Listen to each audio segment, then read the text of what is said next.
With 4 new car dealerships and 4 used car dealerships in 3 states, Parsons is the largest used car and fastest growing new car dealer in the tri-state area. Take Parsons Ford with huge savings on hundreds of new Fords, financing from 0%, Parsons' goal of financing for all, and Parsons' famous above-market trade-in allowances that help make Parsons #1 for used cars too. See why so many won't buy anywhere but Parsons Ford in Martinsburg. We became #1 by making you #1 first. Parsons. Burke, Schultz, Harmon, and Jenkinson, where accident, injury, and disability lawyers with over 120 years combined local trial experience. When injury or illness has stopped you from working, you may be eligible for Social Security disability. Ron Harmon has been winning disability claims for over a quarter of a century. Don't hire some out-of-state firm. Ron Harmon's in Martinsburg. He will meet with you right here in our office. Get a local lawyer you can trust. Call 304-LAWYERS for a free consultation. 304-LAWYERS or 304-263-0900. Mayhem is everywhere. I'm your new Bangs, and you can't stop staring at me. That's it. Just tilt the rearview mirror over here. And while you're checking me out more times than a library book, your car is wandering into that lane over there. More bangs? Neat. And if you've got cut rate insurance, you could be paying for this yourself. So get Allstate. Call Martinsburg Allstate agent Gary Kelly today at 304-263-4596. Are you considering selling your home and don't know where to start? Then call Chris Ross and the Milestone Real Estate Group at Keller Williams. A Martinsburg High School graduate, Chris knows the local market, and he's proven it as #1 real estate team in West Virginia in 2019. Phone Milestone Real Estate Group at Keller Williams at 304-579-7349 or go to callchrisross.com. Let's celebrate your real estate milestone together. The following is a special sports broadcast presentation of Talk Radio WRNR Martinsburg. Play ball! It's time for the fun and excitement of West Virginia high school baseball.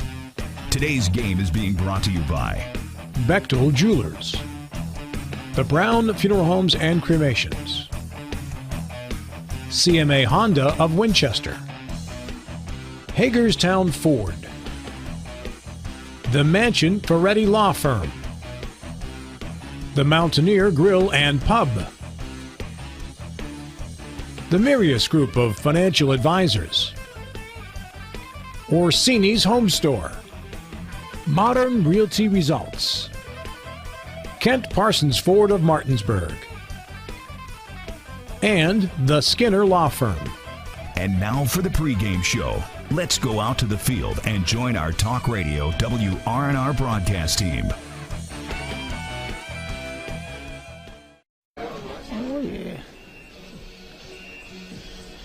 I don't know who Cover is, do you? Is it Clover or Cover? He's a freshman. We welcome you out to Hedgesville for an EPAC showdown between the Spring Mills Cardinals and the Hedgesville Eagles. It's a battle of the birds here on the Cody's Body Shop pregame show, brought to you by Cody's Body Shop at 851 Wilson Street in Martinsburg, where you get the work done right the first time. Call 304-901-4777 or visit their Facebook page. I'm Nick Verzolini. Alongside me is Trip Tobin and Spencer Dupuis. Avery Newport is our cameraman. And back in the studio is Colin McLaughlin. Spring Mills coming in at winless this season at 0-5. Hedgesville 6-2, but coming off of kind of a shaky performance against East Hardy, so looking to bounce back tonight. And Spring Mills looking to play spoiler. And Trip, while the Spring Mills team comes in winless, it seems like they have gotten a lot better this year, and a win tonight would give them a ton of momentum against a rival in Hedgesville. Yeah, no doubt. I was down talking to a couple of the coaches there and a few of the players there prior to the game, and they're in a they're in a good place. Mentally they're not beat down. Like you would think an 0-5 team would be. So hats off to the coaching staff there for keeping those guys up. Bradley Barrett told us earlier in the year that it was going to be a kind of a rebuilding year, and so they have yet to prove themselves yet, but they are getting better. I expect them to be competitive tonight here against a Hedgesville team that's losing, that has lost, Riley Bubb, one of their better players tonight. But Hedgesville also, that they need to rebound from that East Hardy. They felt like they should have won that game, handily, and went to extra innings. Jackson Ruiz pitched out, of course, for 3 or 4 days, so they're without him as well. But they do have one of their better pitchers, maybe their ace on the mound, and Lane DeLauder tonight, so they're not taking an 0-5 team lightly by any means. And it was a tough game against East Hardy. Got down early, were able to come back, and Coach Grove was happy that his guys came back in the end, but was also pretty frustrated with how they played in that game when I talked to him. We'll hear from him in just a little bit. And they cannot overlook this Spring Mills team, especially with it being an EPAC team, because obviously they overlooked East Hardy as a Class A school, and if you overlook Spring Mills, they'll give you a fight, if not beat you today. Yeah, a lot of young guys in there, a lot of hungry guys in there looking to make a name for themselves for this year, and I talked to Bradley Barrett, Coach Bradley down there, and he's still messing with the lineup a little bit. Playing some kids, playing some others. Got freshmen in the lineup, so he's not set on his lineup whatsoever. But he's trying to find who his 9 guys are going to be, 9-10 guys are going to be come mid-May. All right, we'll take our first 2-minute break here, or the 3-minute break here on the Cody's Body Shop pregame show. We come back, we'll have the coaches' interviews. This is West Virginia High School Baseball on Talk Radio WRNR and TV 10. Looking for some nightlife? Then look no further. Laddie's Bar & Grill has a full bar and kitchen, pool table, and entertainment with great food at affordable prices. You can dine in or carry out by calling us at 304-263-5233. Laddie's is open Monday through Saturdays from 8 a.m. to 3 a.m. and Sundays from 10 a.m. to 3 a.m. We serve breakfast all day long, and our lunch and dinner specials are posted every day on our Facebook page. So stop on in to Laddie's Bar & Grill, located at 107 Lutz Avenue in Martinsburg. Not sure where to go or who to trust with your flooring project? And start with Trips Flooring, proudly serving the area for more than 25 years, specializing in floor sanding and refinishing, along with installation of new flooring, including hardwood, tile, vinyl, laminate, carpet, and the hottest trend in flooring, luxury vinyl, tile, and luxury vinyl plank. Are you on a budget? Check out their warehouse, cash and carry, or call 304-229-7009, or visit them online at tripsfloorsanding.com. With 4 new car dealerships and 4 used car dealerships in 3 states, Parsons is the largest used car and fastest growing new car dealer in the tri-state area. Take Parsons Ford with huge savings on hundreds of new Fords, financing from 0%, Parsons' goal of financing for all, and Parsons' famous above-market trade-in allowances that help make Parsons #1 for used cars, too. See why so many won't buy anywhere but Parsons Ford in Martinsburg. We became #1 by making you #1 first. Parsons.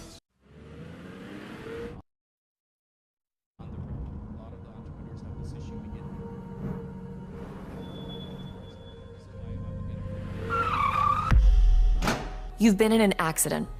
A distracted driver put texting over safety. Your injuries, loss of income, and medical bills can last a long time, even a lifetime. Our job is to try and secure justice that will protect you and your family for the rest of your life. Mansion Ferretti, when you need justice. This is Matt Miller, along with my wife, Dale. As homeowners, we've been through the mortgage process several times, and each time we went to Mark and Cheryl Savitt at the Mortgage Center. They treat you like family with personal one-on-one service, walking with you through the process from application to settlement. Plus, low interest rates and closing costs. The Mortgage Center is on Edwin Miller Boulevard in Martinsburg. Phone 304-267-9040. Or online at mortgagefinancing.com. NMLS number 237527, equal housing lender. Hi, this is Rob Mario. Larry DeMarco, broker of Modern Realty Results, believes he has some of the best real estate agents in the Eastern Panhandle. Agents at Modern Realty Results have years of experience and knowledge of the local real estate market. Agents within the office work as a team to provide quality customer service. We strive to always ensure client satisfaction through handling every transaction with honesty and integrity, all while offering competitive rates. Modern Realty Results is veteran-owned and managed. Please call 304-262-4222, modernrealtyresults.com. Now joined by head coach of the Spring Mills Cardinals, Brad Barrett. Coach, your team comes in winless heading into this game, but what have you seen out of the guys so far, and what will kind of motivate you tonight going against a rival in Hedgesville? It just seems like right now we're not really clicking on every aspect of baseball. One game we throw the ball well, we feel well, we can't hit. We come out the next game and it seems like it's opposite. We do hit the ball and then we can't really feel, make a couple errors. Our pitching's a little off, but hopefully we connect all 3 of those today and get a win tonight. who have been some guys that have stepped up so far this year for you, and you're looking to get some good things out of moving forward throughout the season? I mean, our two seniors have really showed up. Herndon and Gotham have really showed up. The bats are getting a little hot right now. The one that's kind of a big surprise for us this year is our junior Tyler Cover. He's hitting 400 right now. He's definitely been a guy that's kind of worked his way into the lineup, and he's hitting 2 for us tonight. So it's definitely helped our team out. And having a pretty young team, is this kind of what you expected to start the year? A little bit of a slow start. I mean, you've had some games that have been close, and you've had some competitive ball games, but just haven't been able to get that win yet. Yeah, I mean, I'm proud of our guys. We're not really quitting. We're not giving up or anything like that. Last year we were getting beat. We were getting beat pretty bad. This year we are losing, but they're close games, and I really do think that we have a competitive team. I really do think we have a chance to start getting hot and start winning some baseball games for us. Hedgesville comes in at 6-2. What have you kind of seen from them so far this year, and what are you going to need to do tonight to get that win? I mean, as for from what I've seen so far, all the EPAC teams, they've pretty much been competing in the same way we have, with Mussman and stuff like that, and Martinsburg, Jefferson, pretty much it's all equal around here. Everybody's beating everybody up right now, so it should be a fun night. All right, Coach, thank you, and good luck tonight. Thanks, man. Now joined by head coach of the Hedgesville Eagles, Eric Grove. Coach, coming off of a closer than probably expected game against East Hardy where you guys got down 7-0, but were able to rally back. Not the start you wanted, but for the guys to come back and find a way to get that win. What does that kind of say about your team? Well, we haven't played well all week long. I think it doesn't really say anything good, honestly, because we got to be better from the first pitch. I like that we battle back, and it's a really scrappy win that probably shouldn't have happened. So we got to be better from the first pitch tonight. We got to get our offense going early in the game and throw more strikes to leadoff hitters because it's getting on my nerves. I know Riley Bubb suffered an injury. How long do you expect him to be out, and how's that kind of affect the team? Because obviously he's one of your leaders and one of your better players. Sure, statistically, what he does across the board is he's our best player. So it hurts to lose him. He's here tonight because he still loves us, I guess, and he's looking probably a couple weeks, and it's not broken, but hurt pretty bad, and we'll see. We're not going to rush him back because it's just not worth it, and not worth it for his health and maybe any collegiate career he may have. So we got to really make sure he's 100%. And we got young kids that are, I think, ready to step up and play. And we're going to start a freshman over there tonight. I think he's a baller, to be honest with you. So I think he'll do just fine. It's a big moment. We'll see what we're made of. And we kind of expected these types of things from the onset. Just hate to get a good player hurt like that. And one thing that's kind of been tough early in this year has been weather, and you're able to get this one in tonight after maybe late last night and early today wasn't looking like you were going to be able to. How does that feel to get some games in and get some consistency out there? The last time we worked really hard on our field to get it ready for a game, the other team came in here and whooped us. So I can't stand that, but I hope it doesn't happen tonight. But as far as we were able to get some practice in yesterday, and it's good to get the games in. I didn't want to move this game because we're running out of open dates to play teams, and I hate to reschedule out-of-conference games and then lose them maybe. So you want to get as many in as you can, and always been in that mindset. So hopefully we can really just move forward tonight in the right direction, play a complete game. I think we'll be okay. And the Spring Mills team, they come in winless on the year, but much more competitive than they have been last year. So what's it going to take to keep that focus like you talked about and get the win tonight? If we're not focused, we're going to get beat, plain and simple. And I think they're getting better. And at the end of the day, we got to come out and perform. Every team is no wins and no losses today. So we got to focus on today, Friday, April 1st, and don't let ourselves get April fooled into thinking we're going to walk through this game, because we're not. We got to earn it, and if we're not ready to play, I expect us to get beat. So we need to play hard from the beginning, and I think we'll like the result. All right, Coach, thank you. Good luck tonight.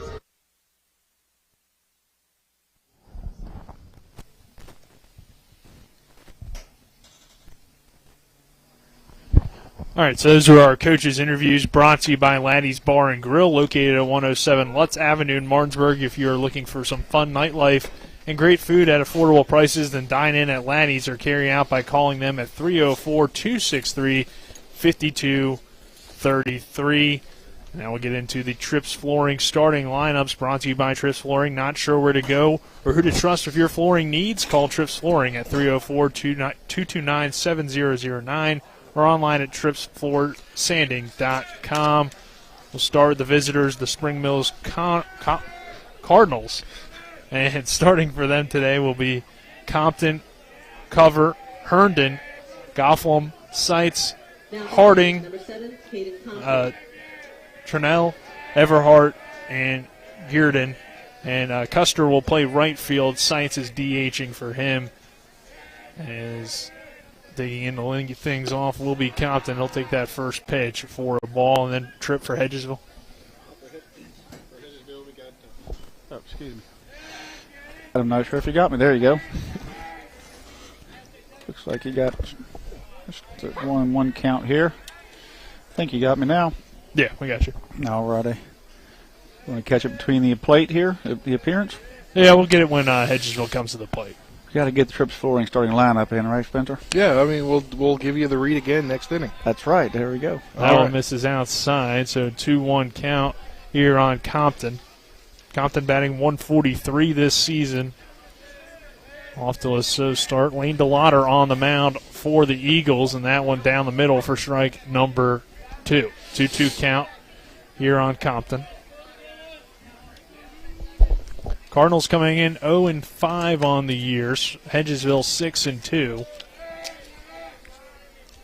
As the lights turn on, the Cardinals in the red jerseys with the gray pants, red stripe down the side as Compton sends a slow roller toward third. And a good throw by the freshman, Canerium. Yeah, Trenton Canerium. The freshman over there right out of the gate, Grove said he thought he was a baller. He said, I think he's a baller. I think he's ready. So ground ball to him there. It wasn't a hard play by any means, but certainly made a nice play on it. Good strong throw across the diamond. Hey, Nick, your weather here is brought to you in part by Kelly Allstate Insurance. For all your insurance needs, call Gary Kelly at 304-263-4596 or stop by 724 Lakeview Drive in Martinsburg. 43 degrees, partly cloudy here. Potential for a little bit of precipitation here in the next hour. It'll go down to low 40s by the end of tonight's ball game. Yeah, and a little bit windy earlier. Wind was in the 20-30 mile per hour range, but that has slowed down a little bit here before first pitch. An 0-1 count with one away here in the top of the first inning. As coming to the plate is Cover. Cover takes that pitch high for ball one. So 1 ball, 1 strike. See, Bradley Baird talked highly of this young man. His bat coming alive here for him this spring. Bat number 2 in the lineup here, facing a daunting task here against Lane DeLauder here early. DeLauder kicks, steals, and delivers and misses inside for a ball. Cover batting .417 on the season. That leads the team with 4 RBIs out of the 2-hole. 2-1 count. DeLauder looks into Sosa. Now kicks, deals, and delivers, and a big swing and a miss for strike 2. Got Cover out in front of that one. DeLauder taking his time out there between pitches. He's a little bit of dead time here, but he's taking his time. He's reading. But I think one of the things we've overlooked today, we haven't talked about at all. We talked about all the injuries and all the people that's not starting. But 2 people who are starting is Lane DeLauder, and he's pitching against Chase Herndon as he throws strike 3 there. Nice strike out there to get the second out of the inning. And now Herndon coming to the plate. Herndon coming in, batting .308 on the season. As you mentioned, Tripp, he'll be on the mound opposite of DeLauder, a left-handed hitter. Yeah, I think these are 2 of the better pitchers in the EPAC, statistically and, thinking about years past. So, expect this still to be a low-scoring game when you have 2 good pitchers on the mound, regardless of who's playing. Herndon pops that one up into shallow left. Kimball runs in, but it hits off his glove and gets down. So, Herndon will reach on the error. Yeah, that had a loud sound off the bat. I mean, it was pretty close to dropping in there for a single, and it. Tripp, would you score that in the air? Definitely an error there. It hit him in the glove. He kind of, he just didn't quite gather himself. He was kind of bouncing around out there, running on his heel there, it looked like. But talking about the bat, it sounded like it broke it. I mean, it kind of cracked. It was an odd sound for for that aluminum bat. So I'm not sure what happened with it, but looks like we're getting a pinch runner with Isaac Gilbert. Or excuse me, a courtesy runner.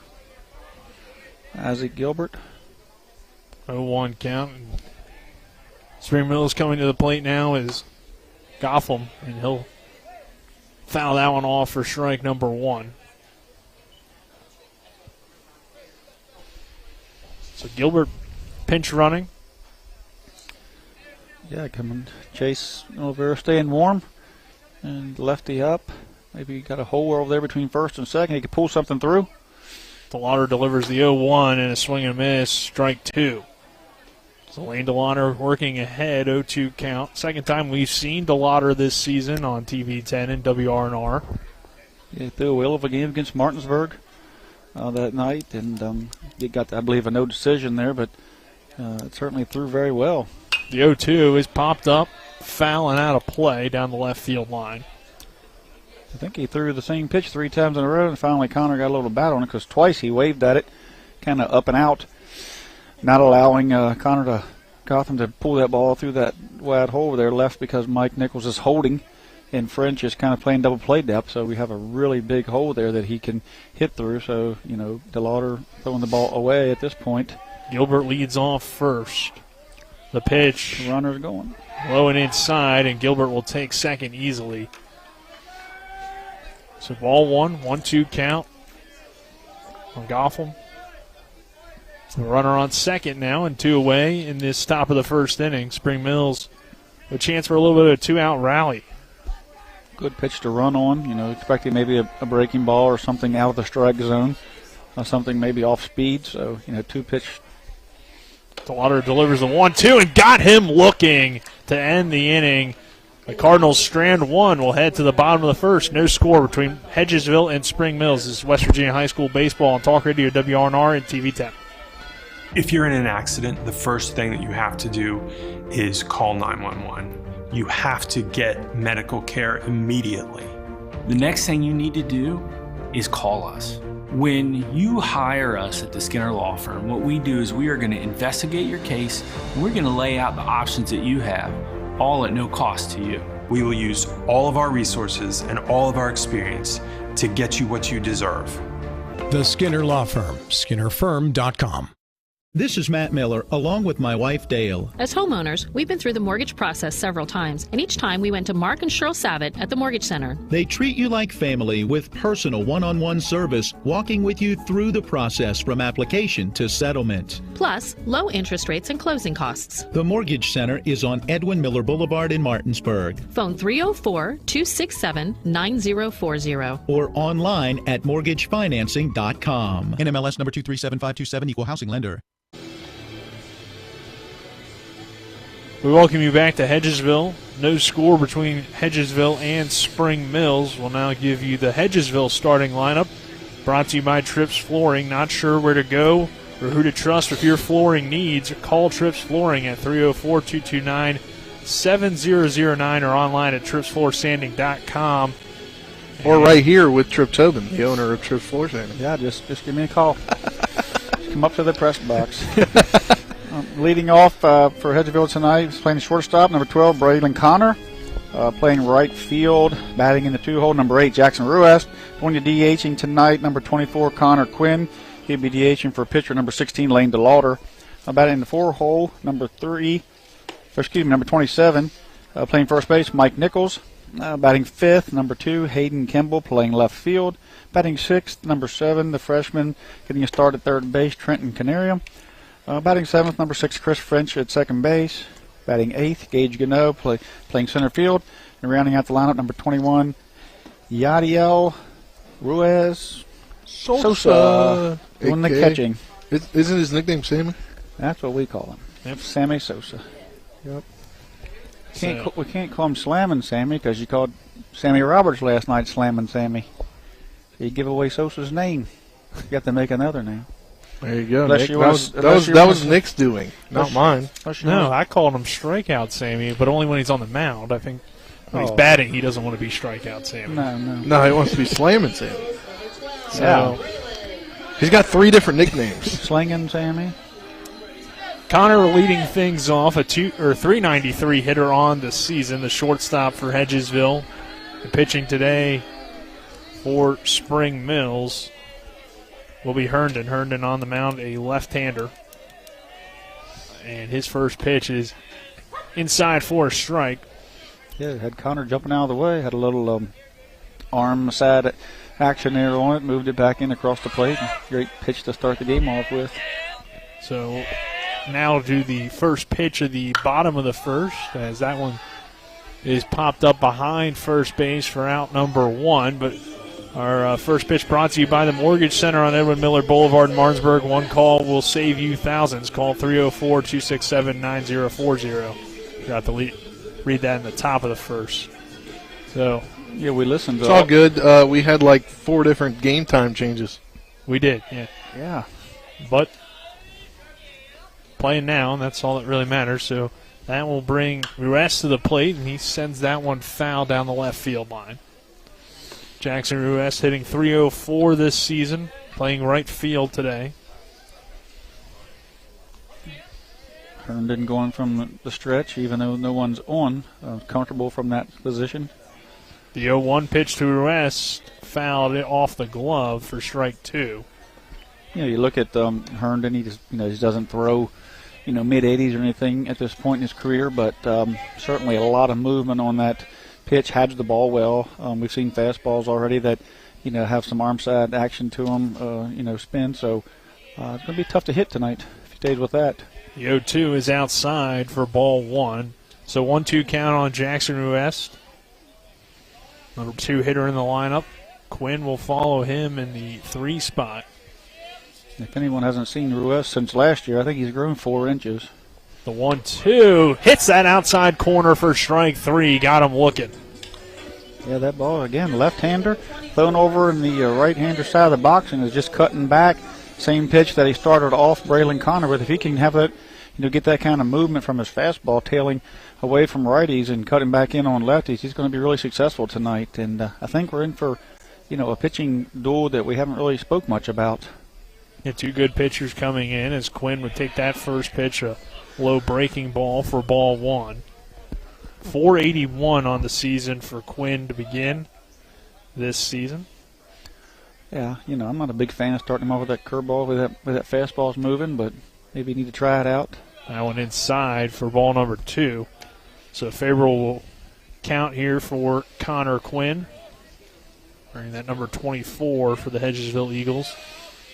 Hedgesville in the all-white home uniforms with the blue numbers and blue stripe down the side, and Quinn rips that one down the right field line, but it tails foul.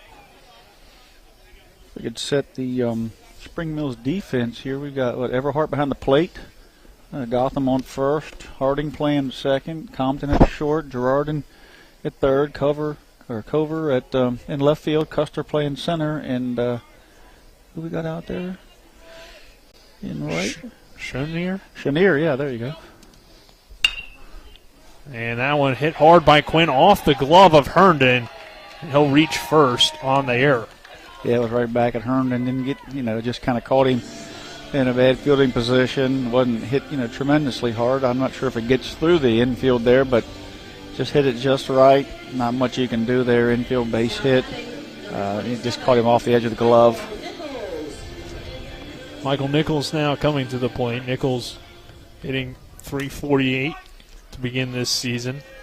Powerful bat in this 4-hole with a runner on and 2 away. The first pitch to Nichols popped up into shallow right and caught for the final out of the inning.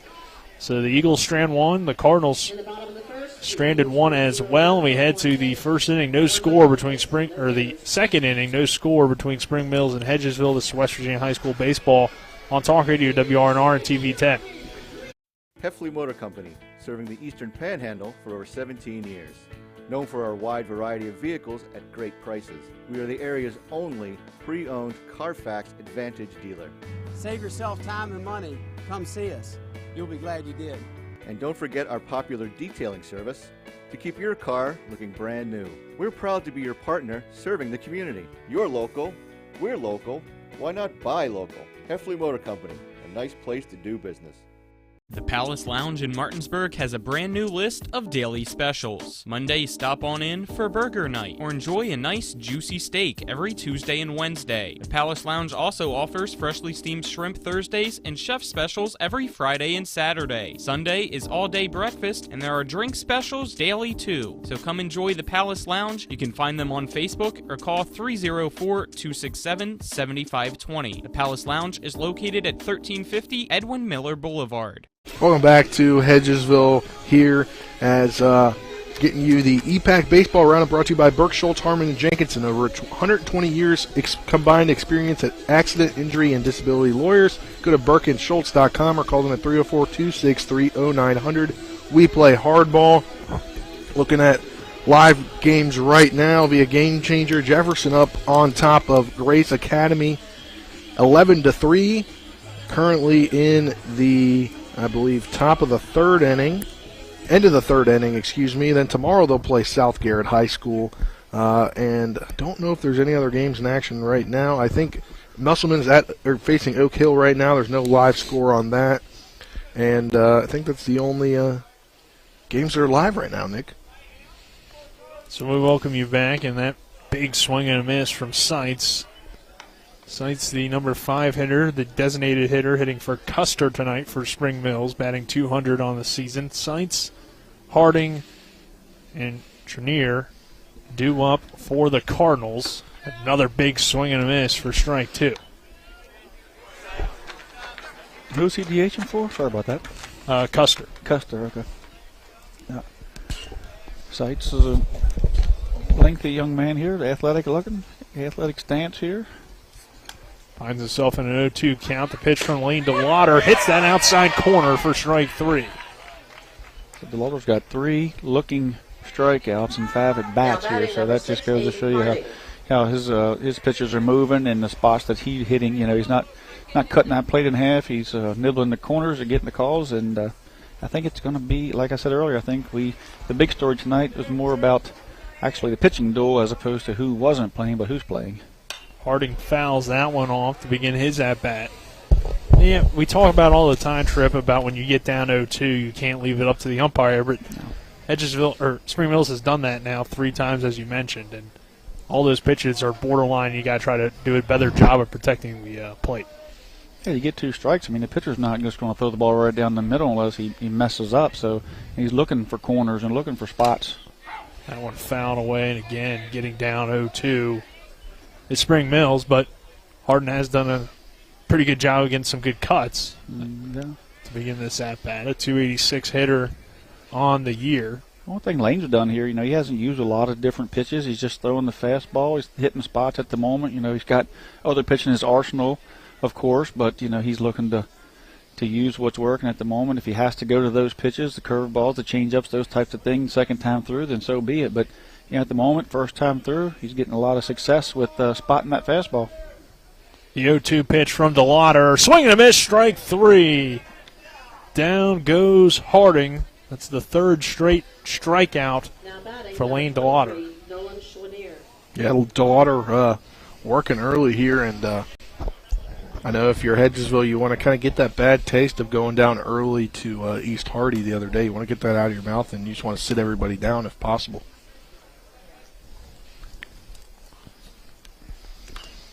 That one fouled away. Chenier now coming to the plate. I hope we're pronouncing that correctly. Nolan Chenier. If we're not, you got to direct all your complaints to tripfloorsanding.com, right? Yeah, Colin. We got a complaint department over there. The 0-1 count to Chenier is bounced off the plate and then off the catcher, Sammy Sosa. Might even have got the umpire, so we'll see Jeff kind of turning his shin guard around there. Jeff King is umpiring behind the plate on the bases. Got Buck Huffmaster.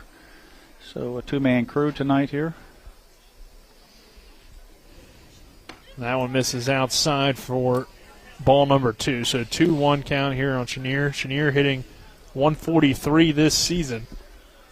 Delane throws the ball pretty well, so Sosa wants to block those balls. You don't want to get Jeff back there jumpy. We want to get those strikes is what he wants. The 2-1 pitch ripped down the third base line. He gets through for a 2-out single.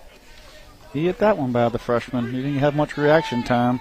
With 2 outs, 2 strikes, he still was playing not too far off the grass there. He could have been back a little maybe, but maybe he's comfortable there, even with the base. That was a shot. They went flying by him there. Number 22, Mason Everhart. Mason Everhart coming to the plate. Everhart hitting 200 on the year, the catcher. With 2 outs here in the inning, and now a runner on first for the Cardinals. That broke a stretch of 3 straight strikeouts. And ends the early no-hitter for Lane DeWater. DeWater delivers the first pitch here, and it's fouled back into the netting. I just flinched so bad at that. We've seen, and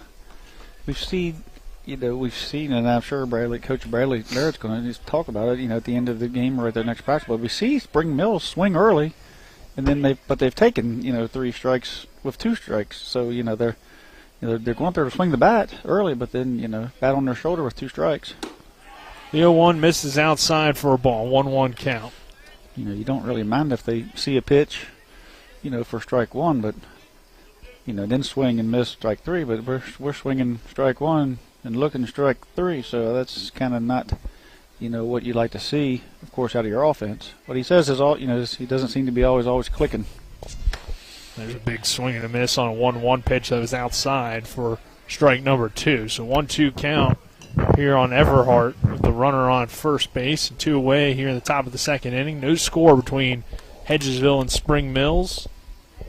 As the sun goes down here in Hedgesville, the lights coming on, and the pitch is low for a ball. Runner takes off towards second and will go in uncontested. He went in uncontested because the catcher kind of lost the ball there underneath at his legs. 2 strikes, 2 outs. You want to keep the runner close, but kind of more worried about the batter. They're looking. Your thought as a third base coach, maybe you'll get an off-speed pitch or something in the dirt. So it's a good time to run. They read it correctly and got a good pitch to run on. The 2-2 pitch misses outside for ball 3. So a full count on Everhart. A runner in scoring position and Chenier standing on second. DeWater being forced to work a little bit harder here in this second inning opposed to the first. Well, later in the second inning after the first 2 strikeouts. DeWater looks back at the runner, delivers the 3-2, popped into center field. Gano chasing under it and gets there for the final out of the inning. The Cardinals strand 1 at second. We head to the bottom of the second. No score between Spring Mills and Hedgesville. We're back in 60 seconds. Ball's hit. When will I be able to retire? How do I make the most of the money I have? How do I leave a lasting legacy to my loved ones? I'm Philip McCoy, financial advisor with the Mirius Group, a private wealth advisory practice of Ameriprise Financial Services Incorporated. Call us today at 304-263-4343 to help you make the most of your financial future. Our office is located at 1270 Winchester Avenue, Martinsburg, West Virginia. Ameriprise Financial Services Incorporated, member FINRA and SIPC. Life can get in the way these days. We all know that. Work commitments, social commitments, volunteer commitments, family commitments.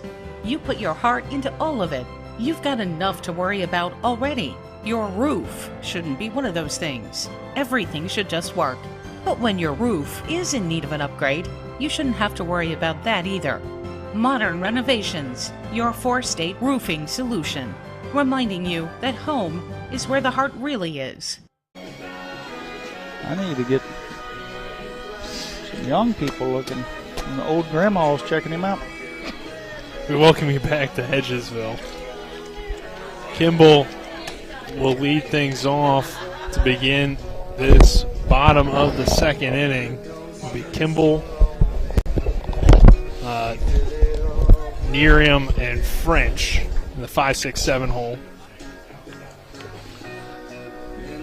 Yeah, I think Lane come out 2 straight strikeouts there, and then great first two batters. But Spring Mills did put together 2 quality at bats there at the end.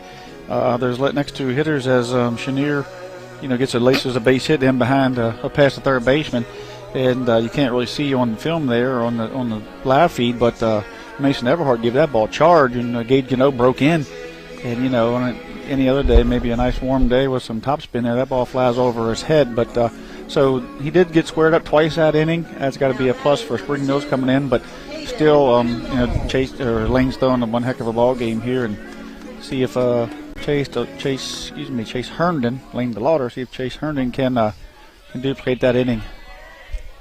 Skimble leads things off, batting 182 this season, and he's first pitch swinging, shallow right field, and it's caught over there by the second baseman Harding for out number 1. I think what you're seeing too is two pitchers that are throwing strikes. And the offense is not going to go up there and go down 0-1. Just let them throw the first pitch past them. So sometimes the first pitch is the best pitch. People have different strategies when it comes to that. But right now we're seeing both teams, kind of swinging away here, trying to get on base and take advantage of first pitch strikes. And Miriam, he swings at the first pitch and again popped up right behind the pitcher, and charging in is Compton for out number 2. So 2 pitches and 2 outs for Herndon. 2 pitches, 2 outs. So the rule of thumb here is you must take a pitch here. I mean, that's just baseball 101. So look for Chase to understand that and throw the ball right down the middle. Try to get a strike here and get ahead. Look for French to take it. French does take the first pitch for a strike.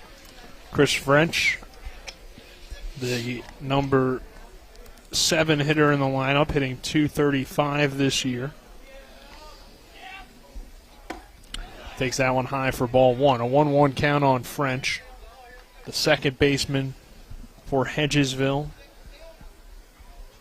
wearing number 6.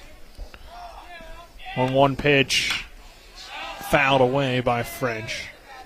Worked the count to 1 ball and 2 strikes. Certainly Herndon wanting to have a good outing tonight. He didn't quite get the outing he was looking for the last time, I believe, against Martinsburg, and he didn't quite get the results of his hard work he's put in, but he's throwing the ball well tonight. Got that back. And he gets the inside corner for strike number 3 on Chris French. So down he goes, and we'll head to the 3rd inning. After a quick inning, 1-2-3 go the Eagles. Head to the 3rd. No score between Hedgesville and Spring Mills. This is West Virginia High School baseball on Talk Radio WRNR and TV 10. WVU Heart and Vascular Institute offers world-class heart care close to home. Our board-certified physicians are performing groundbreaking procedures using cutting-edge techniques, and that's why we're expanding our services to every corner of our region, so you don't have to travel far to receive the great specialty care you deserve close to home. We're now accepting new patients at all 4 convenient locations in Martinsburg, Hagerstown, Shepherdstown, and Winchester. WVU Heart and Vascular Institute, world-class heart care close to home. A reputation for caring, a legacy of service. At Brown Funeral Homes and Cremations, it's been our story since 1880. A family-owned business, we support the needs and wishes of families. We offer traditional services, as well as many options for cremation, customized remembrances, and pre-planning. Brown Funeral Homes and Cremations retains its family atmosphere and stays true to its roots. Contact us for advanced planning, or at your time of loss. We're here when you need us. We welcome you back to Hedgesville. No score between Hedgesville and Spring Mills. Bearden leading off for the Cardinals, the 3rd baseman, the number 9 hitter in the lineup, as the pitching duel continues as we head into this 3rd inning between Hedgesville and Spring Mills on a Friday night. 2 teams' best pitchers. Lane DeLauder on the mound for the Eagles. Chase Herndon's got that, that little. It looks apparently it's a nice 2-seam fastball. It's got some, got some movement going away from righties and cutting into lefties. There's a left-handed hitter. It's a very hard pitch to hit, and that last pitch was that exact pitch, that 2-seam fastball that was taken for strike 3 to end the inning. DeLauder with a nice breaking ball. Hits that outside corner for strike 1 to get Gearden down 0-1 count to lead off this inning. DeLauder kicks and deals on pitch number 2, and that one's fouled away and quickly ahead now 0-2. The proper pronouncement is Peyton Girardin. That helps you any. We got some Ruest and some Cheniers and Canariums, and we got some pretty good names on this lineups. So Peyton Girardin, I believe. played a little Legion baseball last year and did really well, and plays in some other travel leagues. Jordan fouls that one off into the glove, though, for strike number 3. So Lane DeWater picking up another strikeout to begin this third inning. He's got 5 of the 9 he faced, as he went through the lineup there. So back through the lineup again, second time through here. Compton coming to the plate. His first time up, he grounded out, and he takes that pitch for strike 1. Just even started him with a curveball there. Second time through, so you might see a little different setup pitch. Compton's all the way up in the box, almost out of it. I mean, the line up front is gone, but he must be standing on it. And a big swing and a miss on a pitch low. Actually got a foul tip, but nonetheless an 0-2 count on Caden Compton. A lot of swing throughs here tonight, a lot of swinging early. And both pitchers' fastball are moving, and they're you haven't really seen any pitch that just cut right down the heart of the plate, which tells you they're spotting their fastballs. The 0-2 misses outside for ball 1. So 1-2 count on Compton. With 1 away here in the top of the third inning. They're throwing with a purpose. You've seen Sosa sit outside that time. He hit the spot outside there. So, he's just finding his release. The 1-2 is popped up. DeWater calls off his infield and makes the catch for out number 2. The old one-handed catch. Like an outfielder.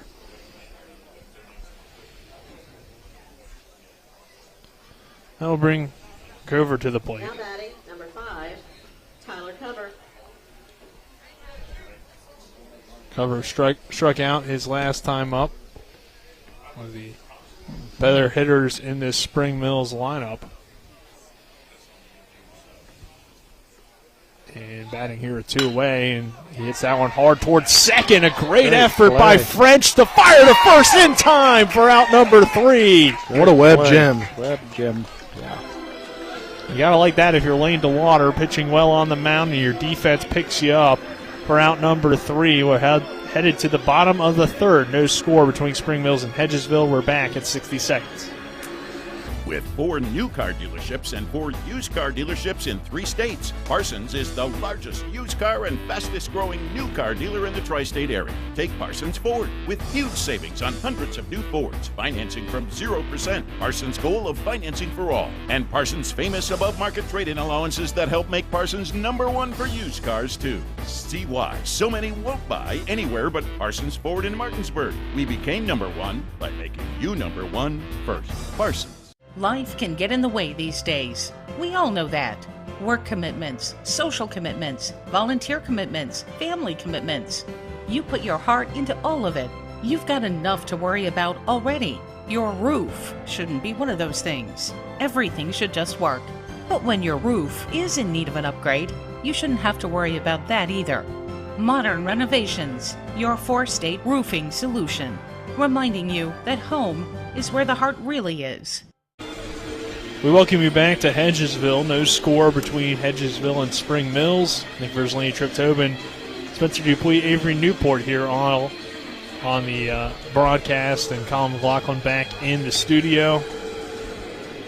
Herndon comes back out on the mound, and a great play by Chris French to end that inning. Trip, and just great defense by him to pick up Lane DeWater. Oh, yeah, that ball was hit hard, and it wasn't an easy play.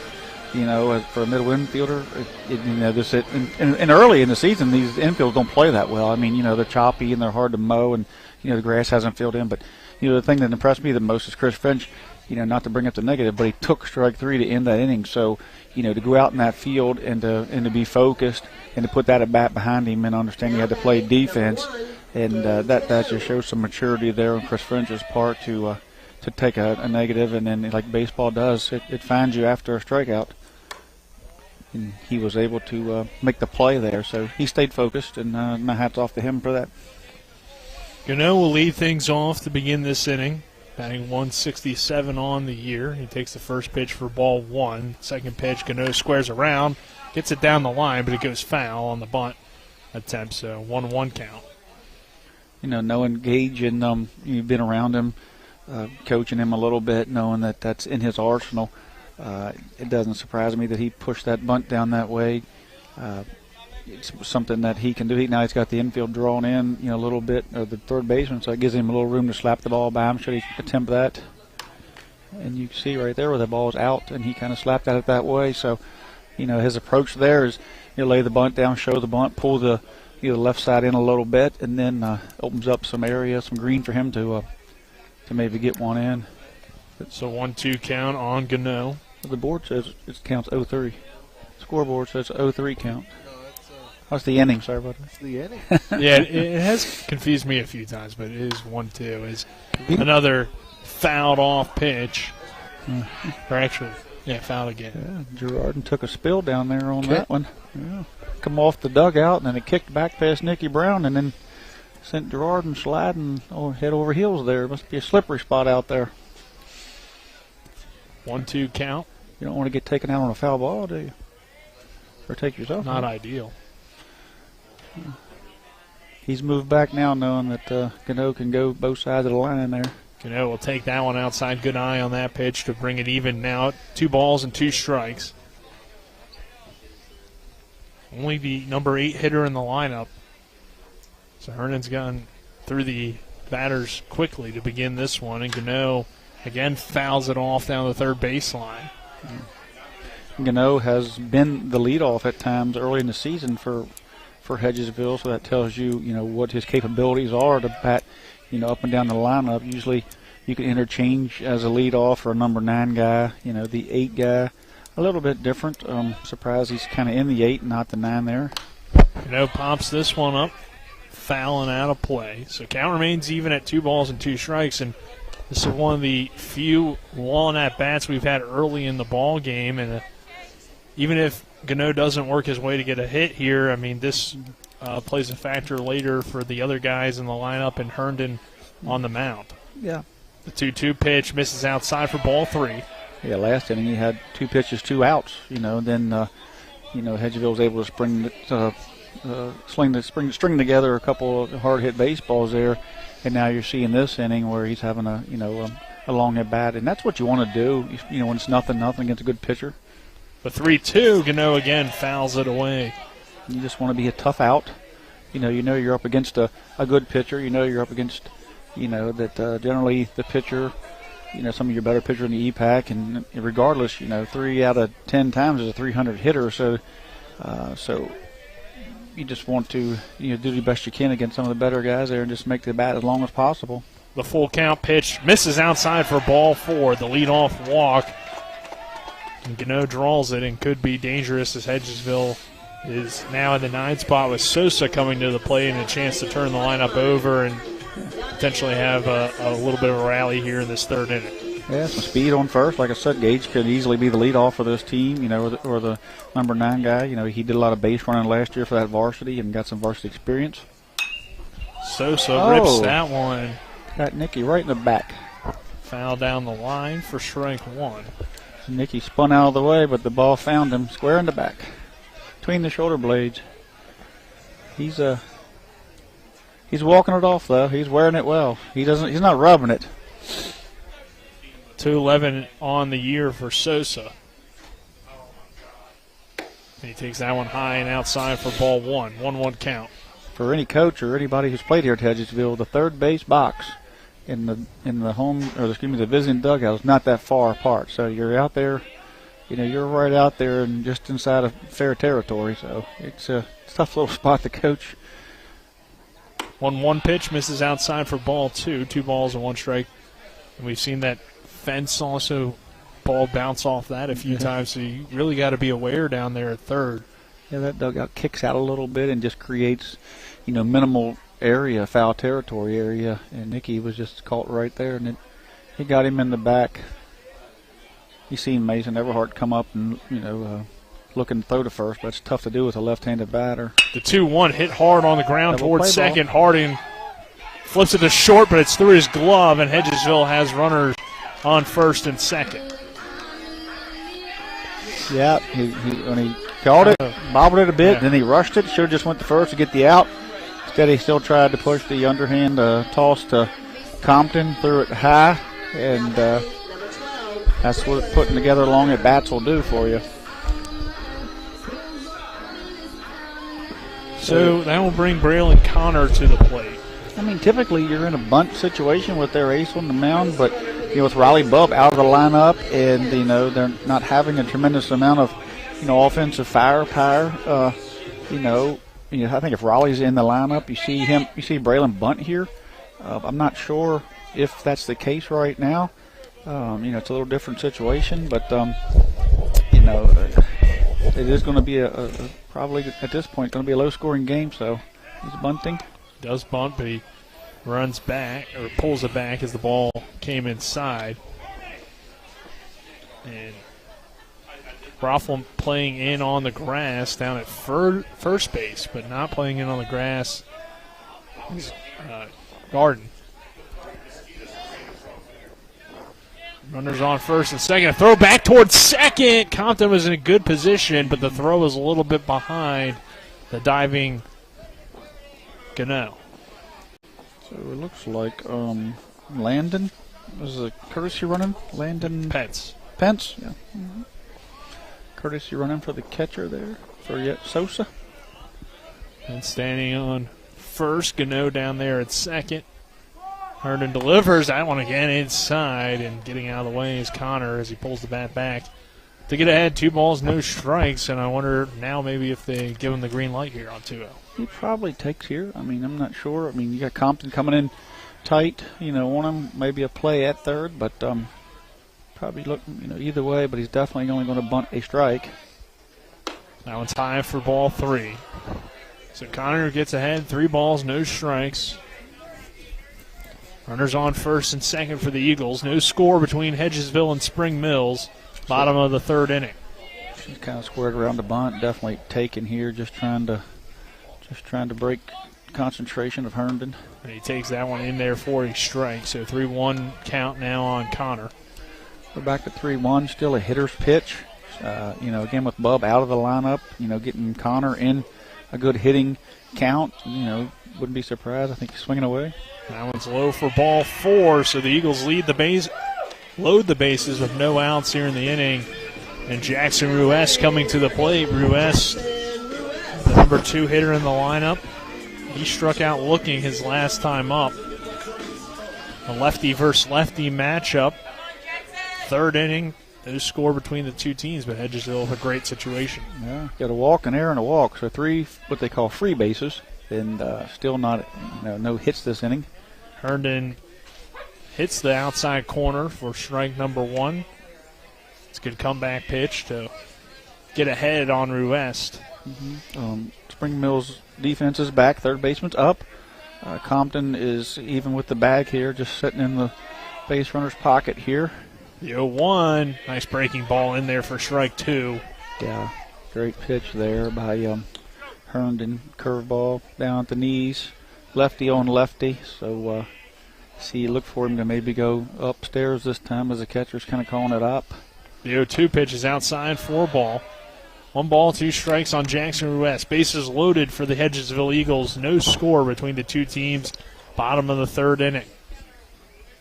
Herndon just missed his spot completely there. So, I mean, you don't want to see that. But, 1-2 pitch here.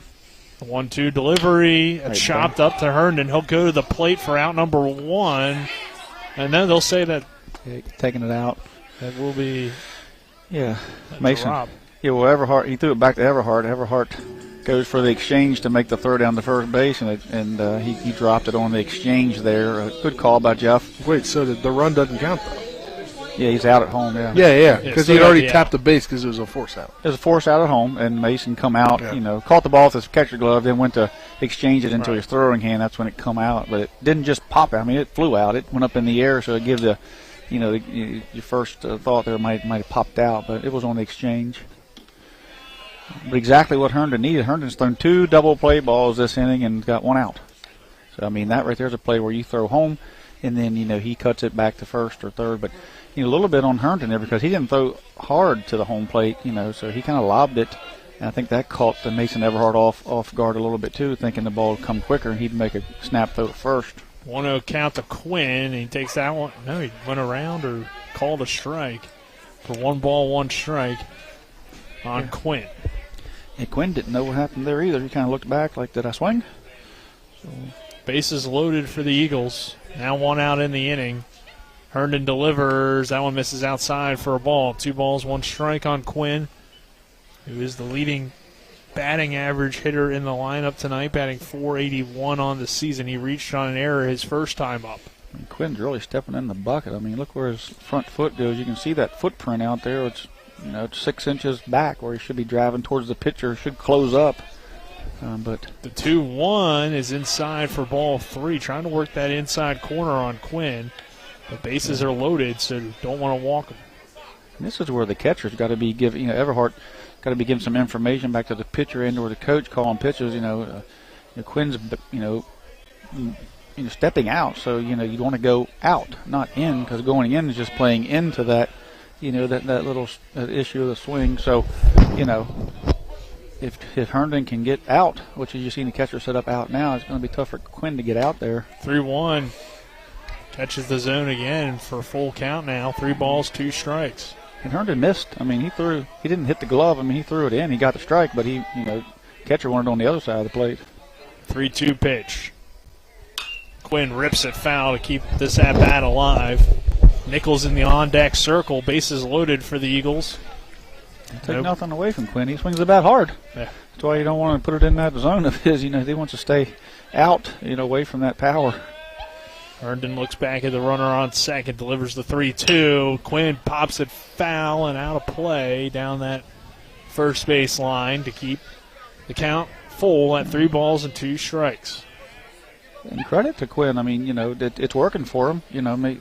Let's not say something needs to be corrected. I mean, it's not exact, but that pitch was kind of out and away, and he went with it. So, if it's working for him, it's just generally, stepping out. It's hard to hit an outside pitch. The 3-2 hit hard down the third base line. That will drive in at least 1. Second runner coming around from second. Throw to third is not in time, and Quinn gets a 2 RBI double to get the Hedgesville Eagles up 2-0 here in the bottom of the 3rd inning. Yeah, so right past a diving third baseman again. When you kind of step in the bucket like that, you can hit the ball on the left side hard, find holes, and that's what happened there. The ball found some plate, and he drove it past there, and so, if it ain't broke, don't fix it, right?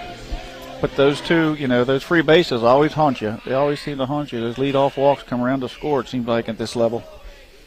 Now you really got some power to the plate. Nichols coming to the plate, and he'll take that one high and outside for ball 1.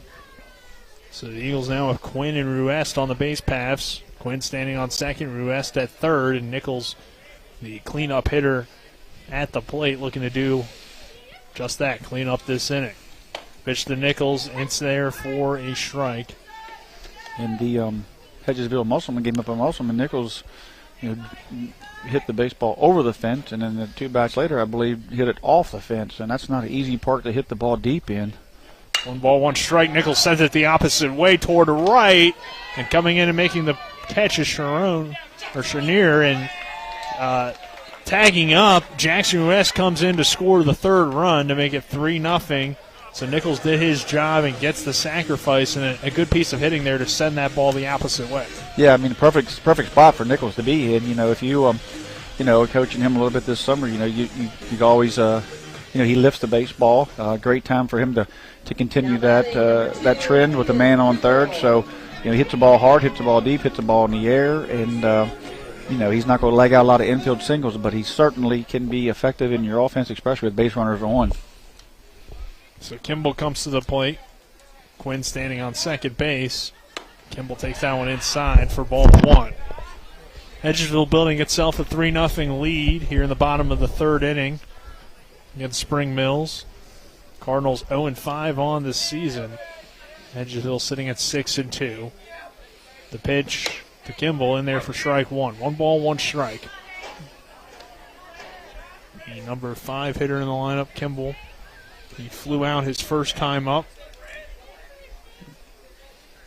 Yeah, laboring a little bit here, Herndon, but he's still holding his own out there. The 1-1 hit towards short. Compton fires the first for out number 3, but not before Hedgesville strikes for 3 runs in the 3rd inning. We'll head To the top of the fourth, 3-0 Hedgesville. This is West Virginia High School baseball on Talk Radio WRNR and TV 10.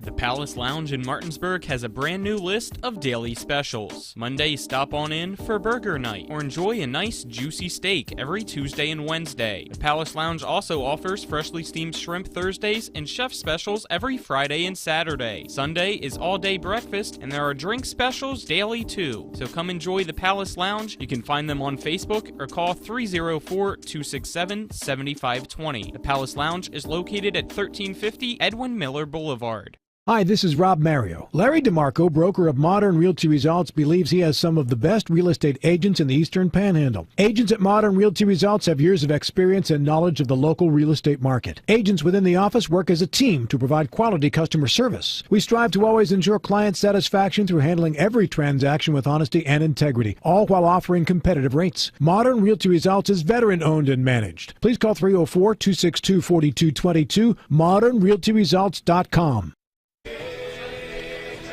Welcome back to the Hedgesville Baseball Complex. 3-0 Hedgesville leading Spring Mills. Lane DeLauder on the mound for the Eagles. And again, a big inning started by a leadoff walk there for the Eagles trip to get those 3 runs across the plate. Yeah, it's tough at this level. Even the best pitchers, when you get a leadoff walk and then error, it just creates pressure on the defense. A lot of guys can field a ground ball and throw it to first, but suddenly you get a runner on, the pitcher has to hold. The defense gets a little out of line.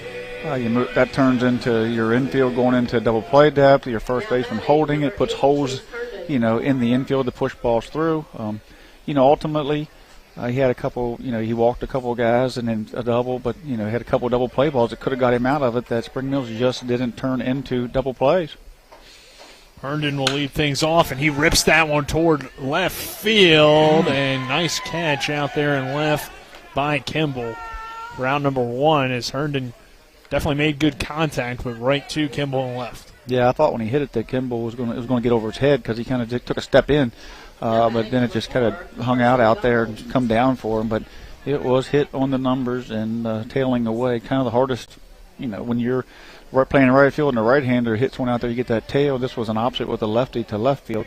But Kimball was in the right spot and made a nice play on it because it wasn't an easy play. It was a line drive. Goffel will come to the plate. Number 2 hitter in the lineup this inning.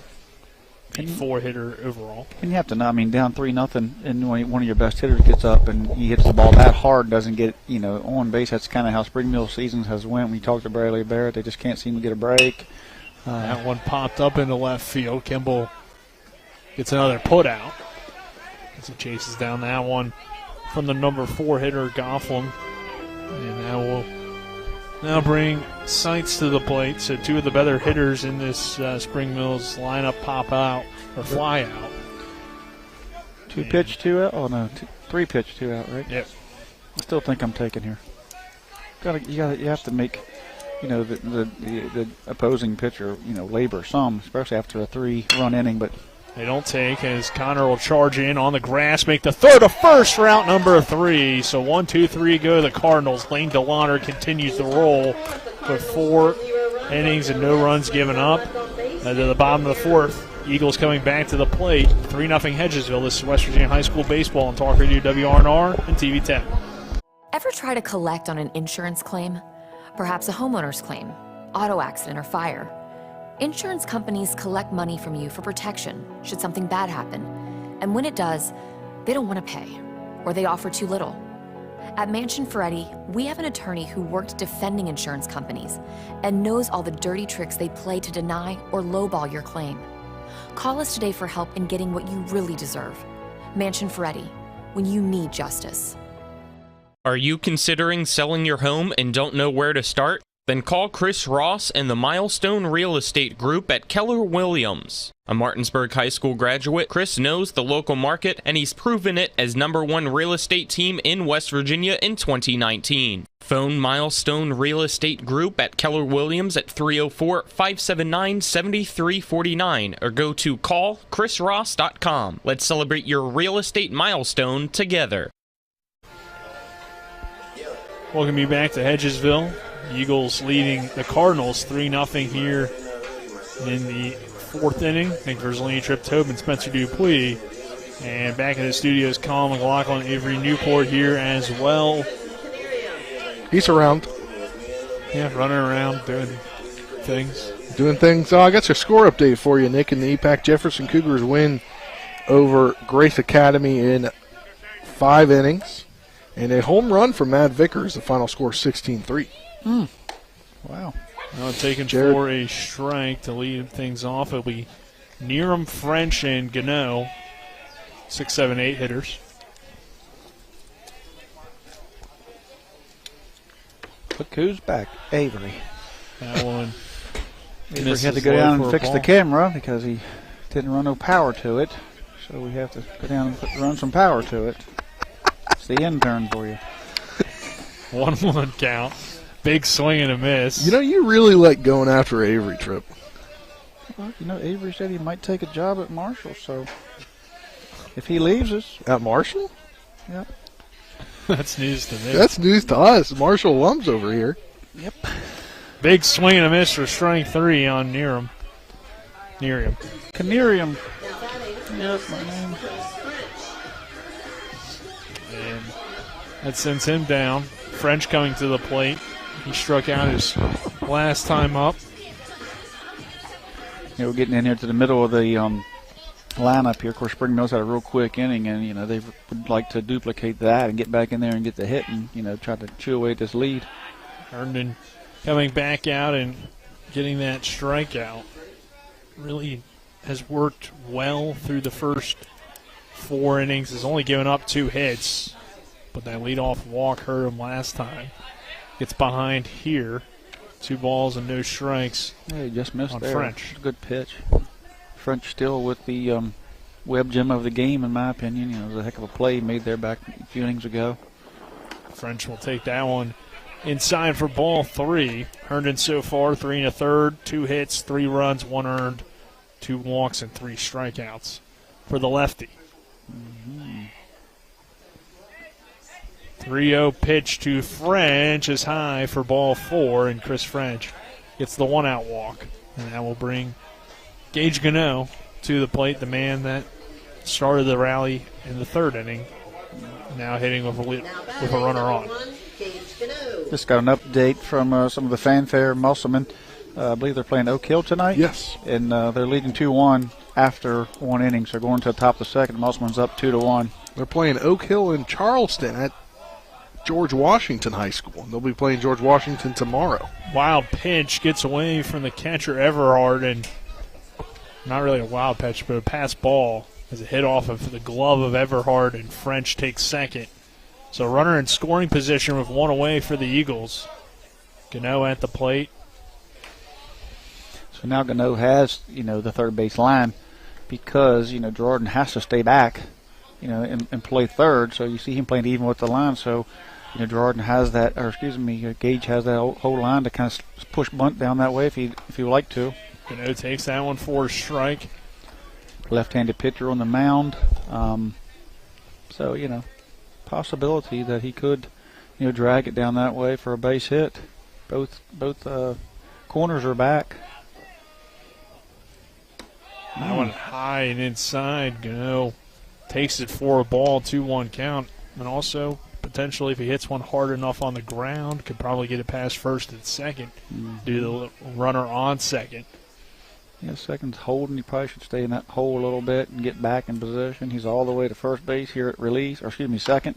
Gano sends a slow roller toward 3rd. A good throw to get the out. Runner slides into 3rd.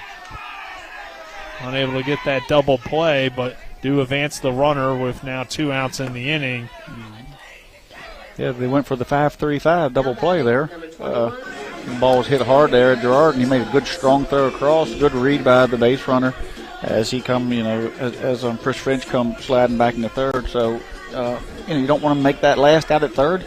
And so that was but they felt like the risk was worth it there, up 3-0. So, 90 feet away from being 4-0. Sosa coming to the plate. He reached on error his last time up. One thing, that big inning. one thing about Spring Mills, when Compton did throw it back across, I really love to see the defense move. Everybody was in their backup positions. Sosa takes that one for strike one. 1 ball, 1 strike on Sosa. French standing on third for the Eagles, leading 3-0 here in the bottom of the 4th inning. Nick Verzolini, Trip Tobin, Spencer Dupuis, happy to have you with us. And Sosa sends that one into left field. That'll get down to score the run for third. And Sosa picks up the RBI. The Eagles extend the lead to 4-0 here in the bottom of the 4th.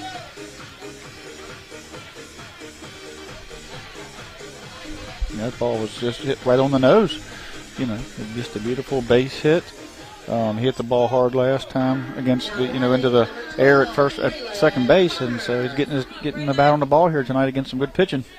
Now back to the top of the order with Braylon Connor coming to the plate. 2 outs in the inning.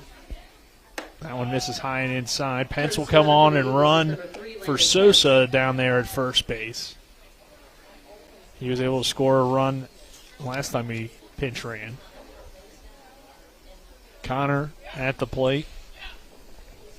1-0 pitch off the end of the bat.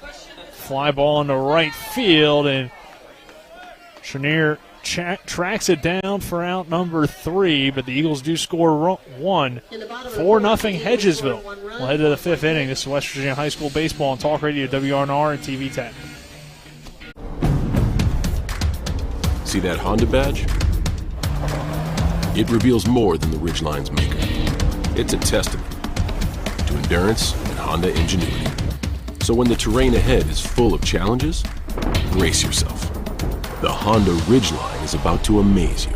Rise to the challenge with the rugged performance of the Honda Ridgeline. CMA's Honda of Winchester, 3985 Valley Pike. CMA, moving lives forward.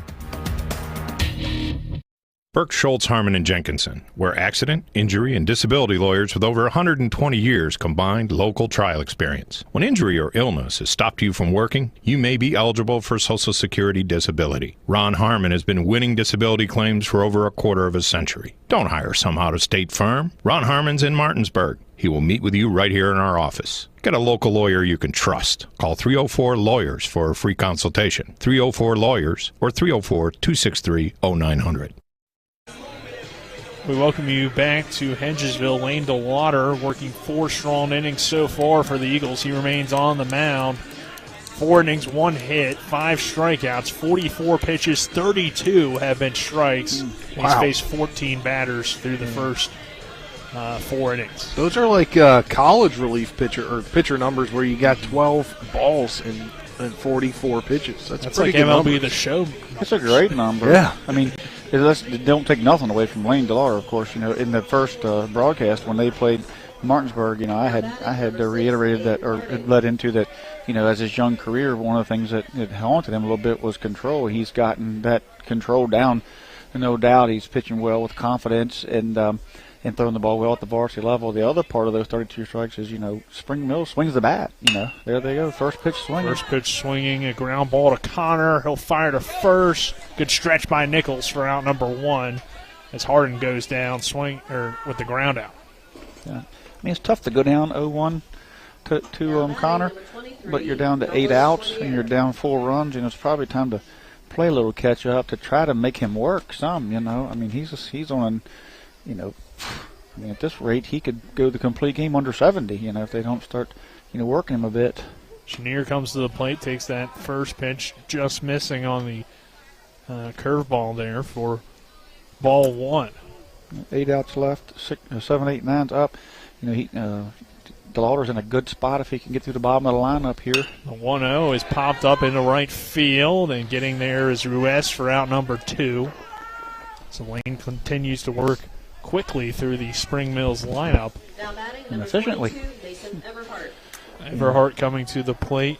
Everhart is one of the guys who hit the ball hard the last time. He streamed it hard right at the center fielder, and it was lined out. It wasn't a fly out the center. It'll say F7 in the book, but it should say L7 for a line out because it was hit hard.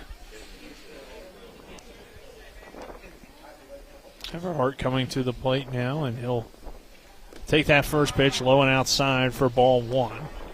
Lauder went through the 4-0 ball game, and the top of the 5th he threw 3 pitches and gets 2 outs. So Spring Mills is still a plan of attack is we're going to swing the bat early, and they haven't veered away from it yet. The 1-0 misses low for ball 2. So good approach here by Mason Everhart. Yeah, they have to string together a couple of bats here to make this inning longer for DeLauder if they expect to get back in this game and chip away at this lead. Get this lineup turned over. From Lane DeLauder, hit hard on the ground towards short. A good effort by Connor, but it gets through, and that will be a single for Everhart, a 2-out single. Yep. And Everhart could easily be 2 for 2. Like I said that last time at bat, if it's not hit right at a fielder, then he is 2 for 2 tonight. He's double and a single. They're hitting the ball well. The catcher, for Spring Mills is hitting it well. Junior, got another year behind him, Great approach against a great pitcher or a great at bat. So Girardin coming to the plate. He struck out his last time up back in the 3rd inning. Batting here in the 5th, down 4-0 to Hedgesville with a runner on first. Went for the unconventional 5-3-5. Double play last time. He made a nice play. Oh, he got hit, I believe. Yep. Hit him in the back, so all of a sudden looked like Lane DeLauder is going to get through this inning quickly. Still can, relatively, but now has a little bit of pressure on with 2 runners on and 2 outs. And back to the top of the order in Compton. Comes the Trips floor standing visit to the mound. Heffley Motor, sorry about that. That's not a visit to the mound. Come on. He's visiting. No, it's the pitching change. I know, but who's doing who does pitching visits? I don't know. That's got to be Trips Thornton then, because I only get 1, starting a lineup. You got 2 today, though. Yeah, I got 2 today.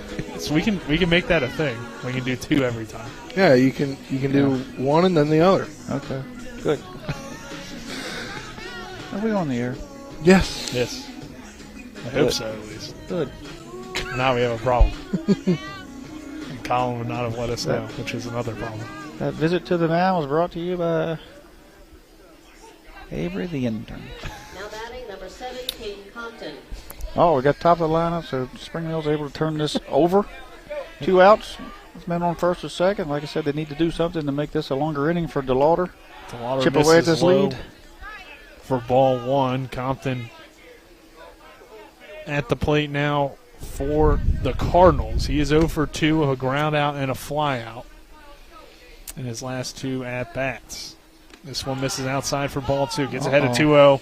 Sosa throws down to short. Connor gets to it. His hat blows away and rolls into shallow center.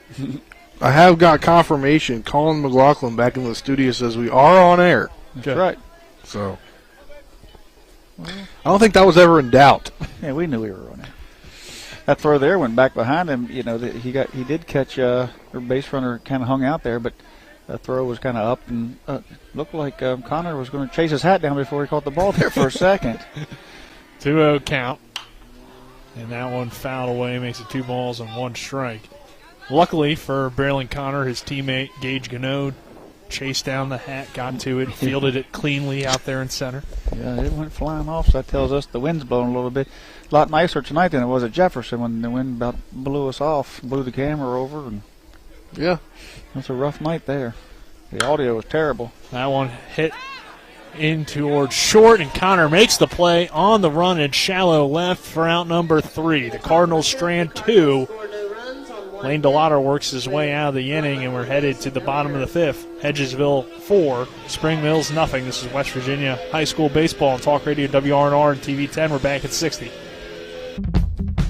Hagerstown Ford continues to be your leader in car sales up and down the I-81 corridor. We will beat any and all competitors' prices. And we've made buying a new car easier than ever with 1-day delivery better than Amazon and a return policy better than Walmart. Your satisfaction is our guarantee. If you don't like it, simply return it and we'll come pick it up. No questions asked. Why would you shop anywhere else?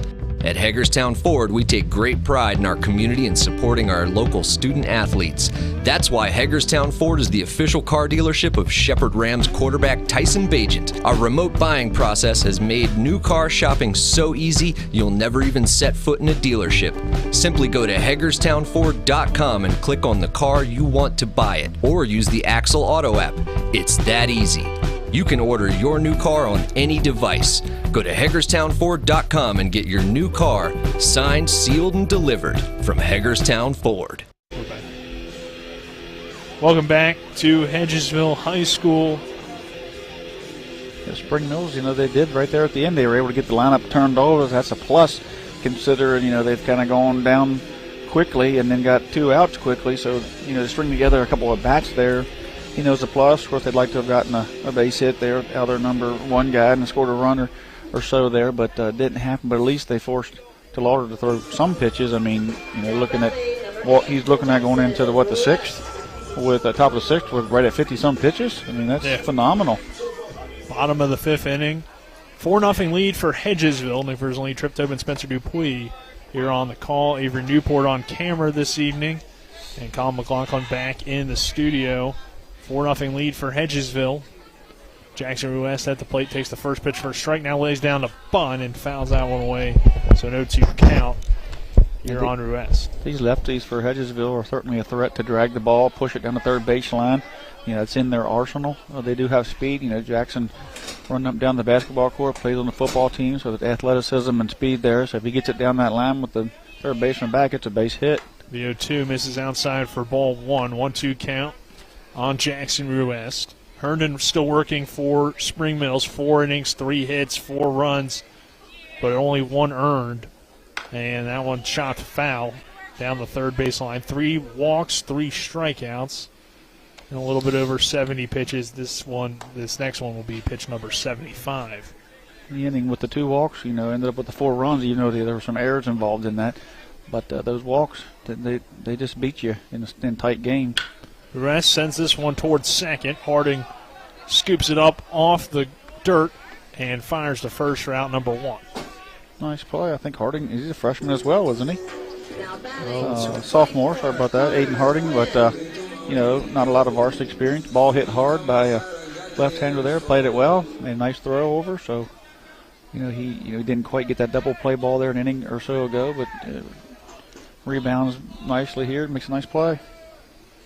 Sometimes you get the yip. Sometimes an error follows an error, so it's good for him to erase that memory and make the next play. So 1 away, and that will bring Quinn to the plate. He had that 2 RBI double to really break this game open. Back in the 3rd inning. Takes this pitch for a ball, gets ahead 2 balls, no strikes. Yeah, you got that ball, swing the bat hard. We talked about the last time, like the ball in the inner half there. He drilled that ball down the third baseline. Takes that one inside for ball 3. 3 balls, no strikes. He's a big young man. Got a big wingspan, so he can cover the plate. And that one hits the inside corner for strike 1. So 3 balls, 1 strike on Connor Quinn, wearing number 24 for the Hedgesville Eagles in a 4-0 ball game. And Quinn hits this one hard on the ground towards short, takes a bad hop, and it's into center field. He reaches. First yes, the young man swings the bat hard, makes things happen. That ball is, middle in. Conducive to his swing, and got the ball hard off that ground. It was played well by Compton. He was in front of it, just took it, kind of stayed down. Then right there at the last, it came up as it kind of worm burned across the grass there and stayed down even in the dirt, surprisingly. And then it right there, as it approached him, he came up and he kind of played it off. Herndon's going to go out and check on him a little bit. I think he took it off the toe or something there. Oh, he got it off the finger, it looks like. We'll rule that an error. His finger's dinged up. I think Herndon's looking to the dugout. So, yeah, it looks like the throwing hand on that hop. The ball must have got up and got that throwing hand. And, Brown pinch running at first base. Nichols coming to the plate. He had a sacrifice RBI, and he takes a big cut and misses for strike 1. Yeah, a lot of power up there, like I say, you see the defense is pushed back here, except for right field's kind of in, at regular depth, the rest of them back. Low and outside for ball 1. 1 ball, 1 strike on Nichols. Nichols got a lot of power to the left side, left field alley, dead center. So good defensive setup here, double play depth, an opportunity for that as well. That one hits that inside corner for strike 2. certainly Herndon would like to see him ground the ball up and into a double play, and Hedgesville would love to see him get one in that gap or even get one in the sweet spot and get it over the yellow line out there in the fence. 1-2 nearly hits Nichols. Brown on first, count even at 2 balls and 2 strikes. It was 1 out here in the bottom of the 5th inning, a 4-0 lead for Hedgesville. There was 6 outs left. Spring Mills, can't afford to give up a run here, so 2-2, hit off the end of the bat. Be a double play, maybe. Good job by Compton to dive in and make that play for out number 2, and Brown gets back to first. Yeah, he's still looking at his hand there. He's able to make the play, though. Yeah, the ball poor Brown got caught in no man's land because the ball looked like it might just drop between the pitcher and shortstop, but then, Compton makes that play. If he drops it, he's probably got an easy play at second either way because Brown just could not advance and or not go back. He was kind of called out there no matter what happened. Kimball coming to the plate. He fouls that one off down the line. Kimball so far in this ball game flew out his last time up. And is 0 for 2.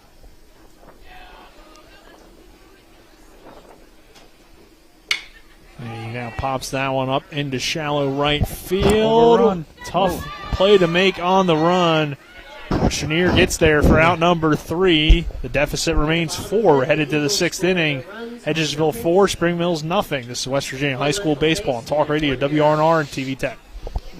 With 4 new car dealerships and 4 used car dealerships in 3 states, Parsons is the largest used car and fastest growing new car dealer in the tri-state area. Take Parsons Ford with huge savings on hundreds of new Fords, financing from 0%. Parsons' goal of financing for all, and Parsons' famous above-market trade-in allowances that help make Parsons #1 for used cars too. See why so many won't buy anywhere but Parsons Ford in Martinsburg. We became #1 by making you #1 first. Parsons.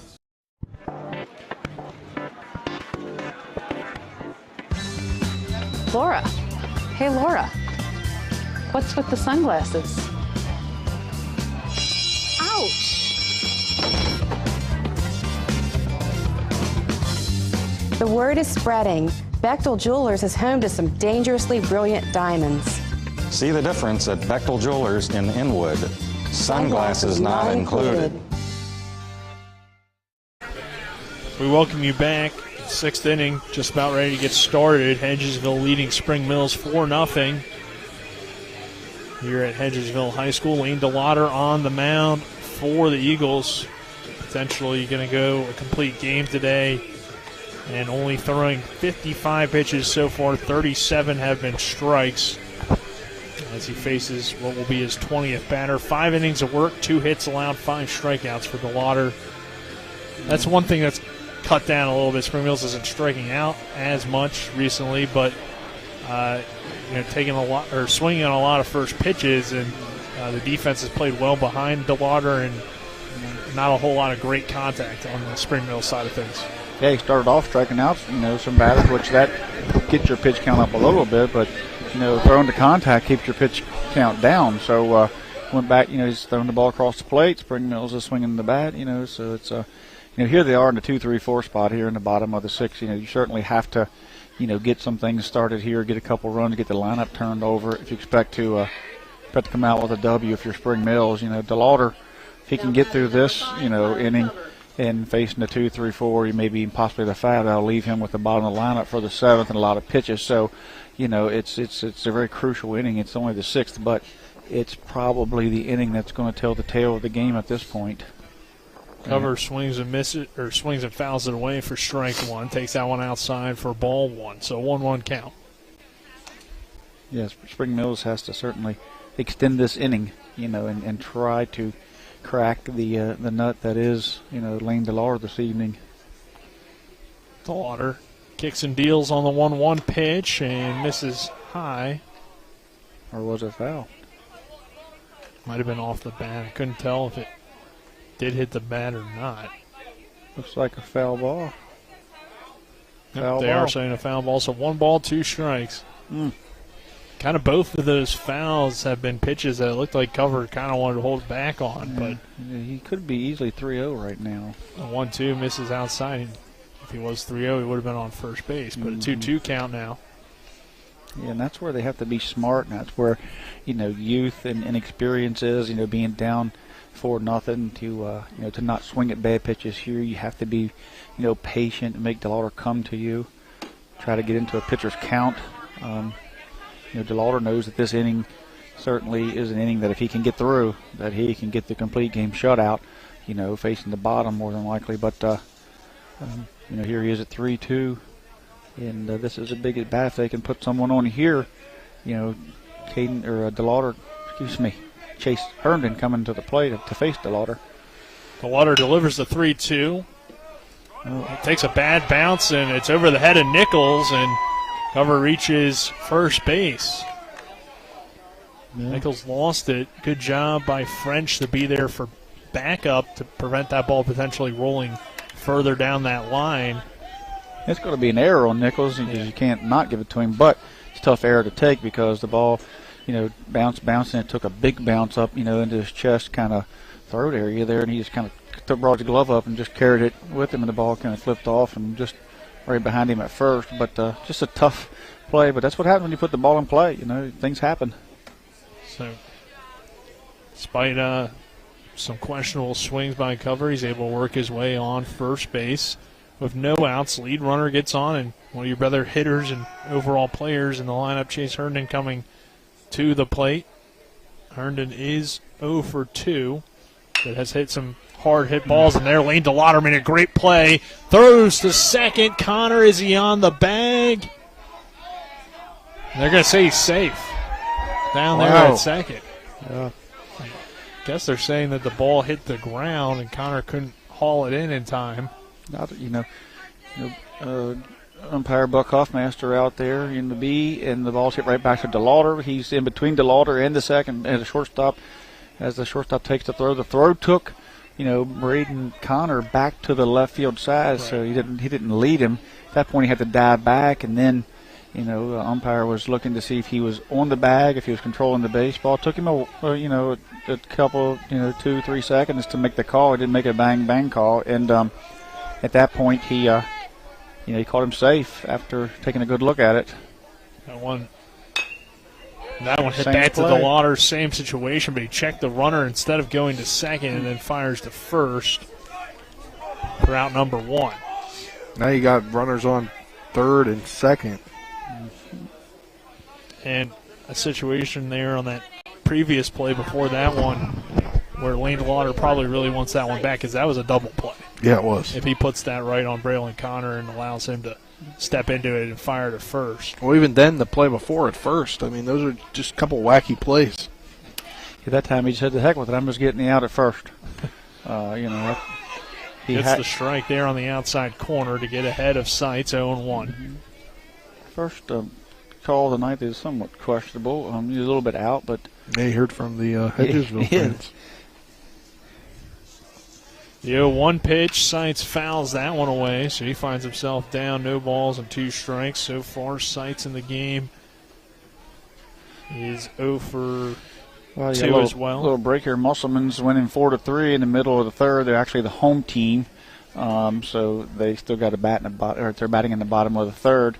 And looks like Dylan Stevens is on the mound, and he's thrown into the third inning. Looks like he got a couple hits. A hit from Jacob Miller. Excuse me. That pitch low for ball 2. Or ball 1, excuse me. 1 ball, 2 strikes. Runners on second and third for Spring Mills. Down 4-0, top of the 6th inning. 1 away. Chance to potentially put something together here with Seitz, the number 5 hitter in the lineup, at the plate. The pitch from DeLauder. Hit hard into center field. Gano gets to it on the fly. Throws it into Nichols. Actually goes right to home plate. Ball hit the runner, and he is safe. Would have got there probably unless Sosa was able to get to it right on time. Gage made a heck of a play out there. Yeah. The ball was hit, diving. He comes instead. He doesn't dive for it. The ball was diving. He doesn't dive. He keeps his bounce, keeps his composure, and makes one heck of a throw to the home plate. And the throw beat the runner, from third. It just, when it hit the mound there, it kicked up the line. So I thought he was going to be out at home as Nichols let the ball go through, and it was like it was going to be a strike, but that clump of grass out there, or they have that turf in front of the mound. It just hit beyond that, and then it kicked up the line, hit the runner at that point. So they get a run on the board there. It's what they needed. So now a 4-1 ball game and a bad swing and a miss for strike one on Harding. So Gilbert standing on second. 1 run on the board as Cover coming around to score after reaching on that leadoff error. 4-1 Hedgesville on top. Top of the 6th inning, Lane DeLauder looks into his catcher, Sammy Sosa, now looks back at the runner and delivers the pitch. And it's inside for a ball. 1 ball, 1 strike. The more guys at Spring Mills can get on base, one way or the other, errors, walks, base hits, long at bats is just more an opportunity for them to turn that lineup over in the top of the 7th and get back to the guys, that can be game changers for Spring Mills. And, with Herndon and Compton and Cover and Gotham and those guys, get another shot at it before the game's over. DeLauder now throwing above 70 pitches in the ball game. And a much better job by Spring Mills to take a few more pitches here in this 6th inning. But it could be a little bit too little too late depending on how Lane DeLauder can work through the rest of this inning. 2-1 count, 2 outs here in the inning. Looks back, delivers, hits that outside corner, high and outside for strike number 2. Harding thought the ball was up. Of course, we have no way of telling from up here because we're above it, but he thought it was up. It certainly wasn't a low pitch, but it it was across the plate. He kind of looked back, and so he's going to protect the plate here with 2 strikes, 2 outs. 2-2, get him swinging for strike 3. Lane DeLauder with strikeout number 6 to end the 6th. At the top of the 6th, we'll head to the bottom of the 6th with Hedgesville leading 4-1 over Spring Mills. Eagles coming to plate looking for some insurance runs. This is West Virginia High School Baseball on Talk Radio WRNR and TV 10. Looking for some nightlife? Then look no further. Laddie's Bar and Grill has a full bar and kitchen, pool table, and entertainment with great food at affordable prices. You can dine in or carry out by calling us at 304-263-5233. Laddie's is open Monday through Saturdays from 8 a.m. to 3 a.m. and Sundays from 10 a.m. to 3 a.m. We serve breakfast all day long, and our lunch and dinner specials are posted every day on our Facebook page. So stop on in to Laddie's Bar and Grill, located at 107 Lutz Avenue in Martinsburg. This is Matt Miller, along with my wife, Dale. As homeowners, we've been through the mortgage process several times, and each time we went to Mark and Cheryl Savitt at the Mortgage Center. They treat you like family with personal one-on-one service, walking with you through the process from application to settlement. Plus, low interest rates and closing costs. The Mortgage Center is on Edwin Miller Boulevard in Martinsburg. Phone 304-267-9040. Or online at mortgagefinancing.com. NMLS number 237527, Equal Housing Lender.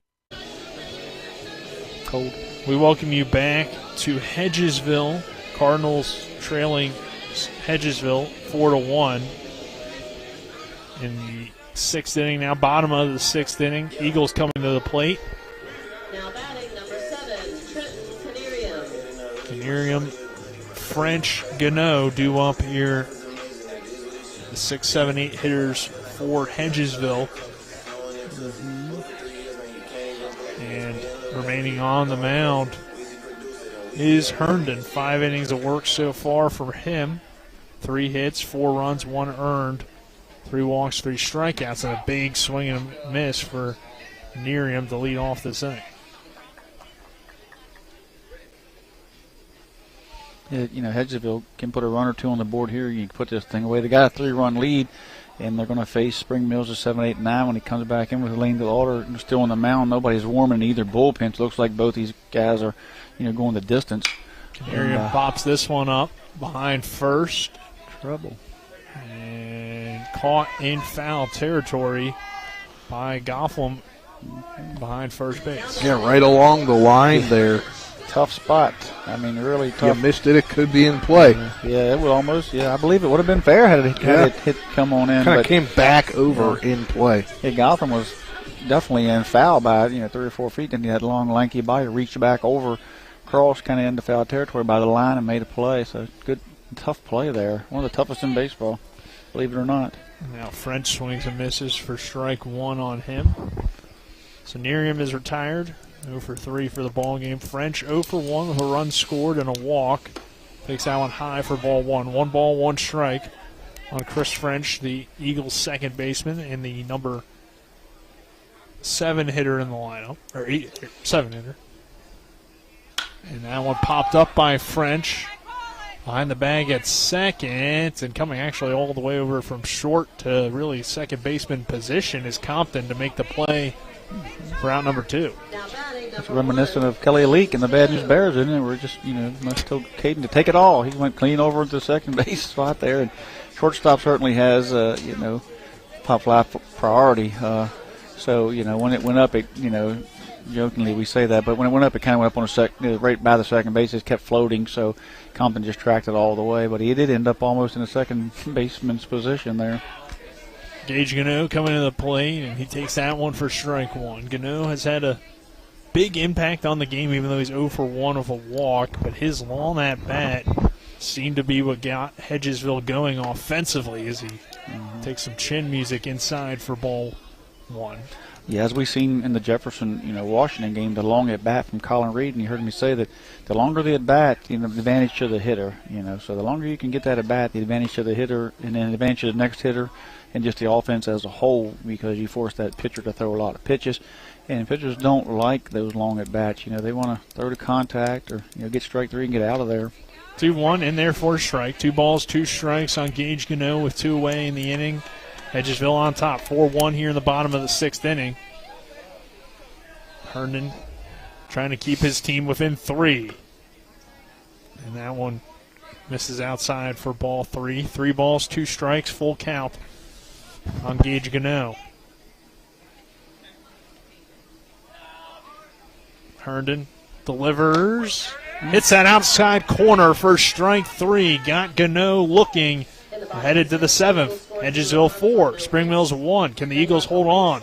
Or will the Cardinals rally back? Stay tuned and find out. This is West Virginia High School Baseball on Talk Radio, WRNR and TV 10.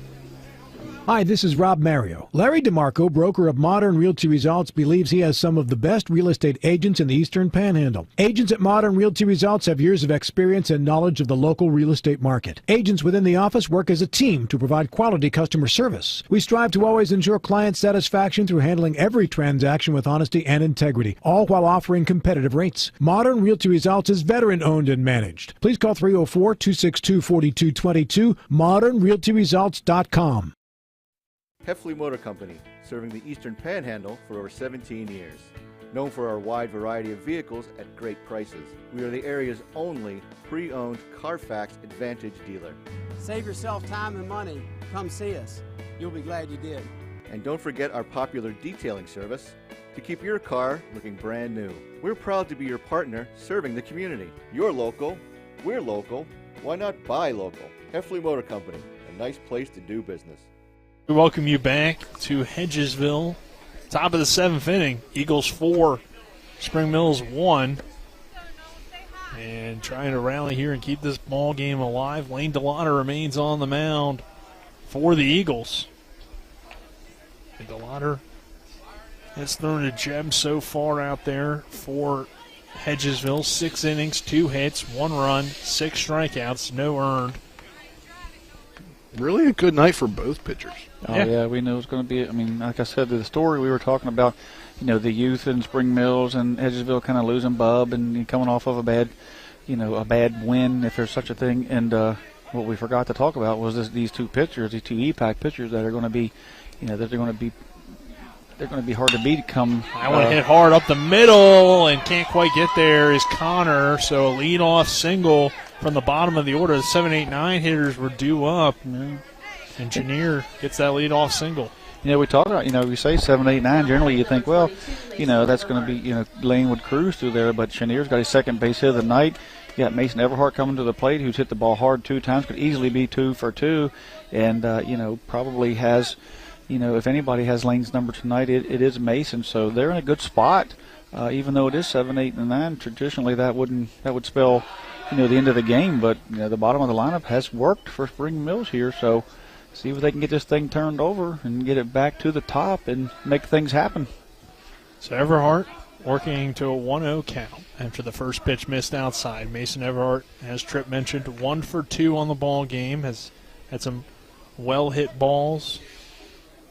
Seeing the ball well here against Lane, and got to be feeling pretty confident. Throw over and a bouncer. That gets away. Chenier will get into second.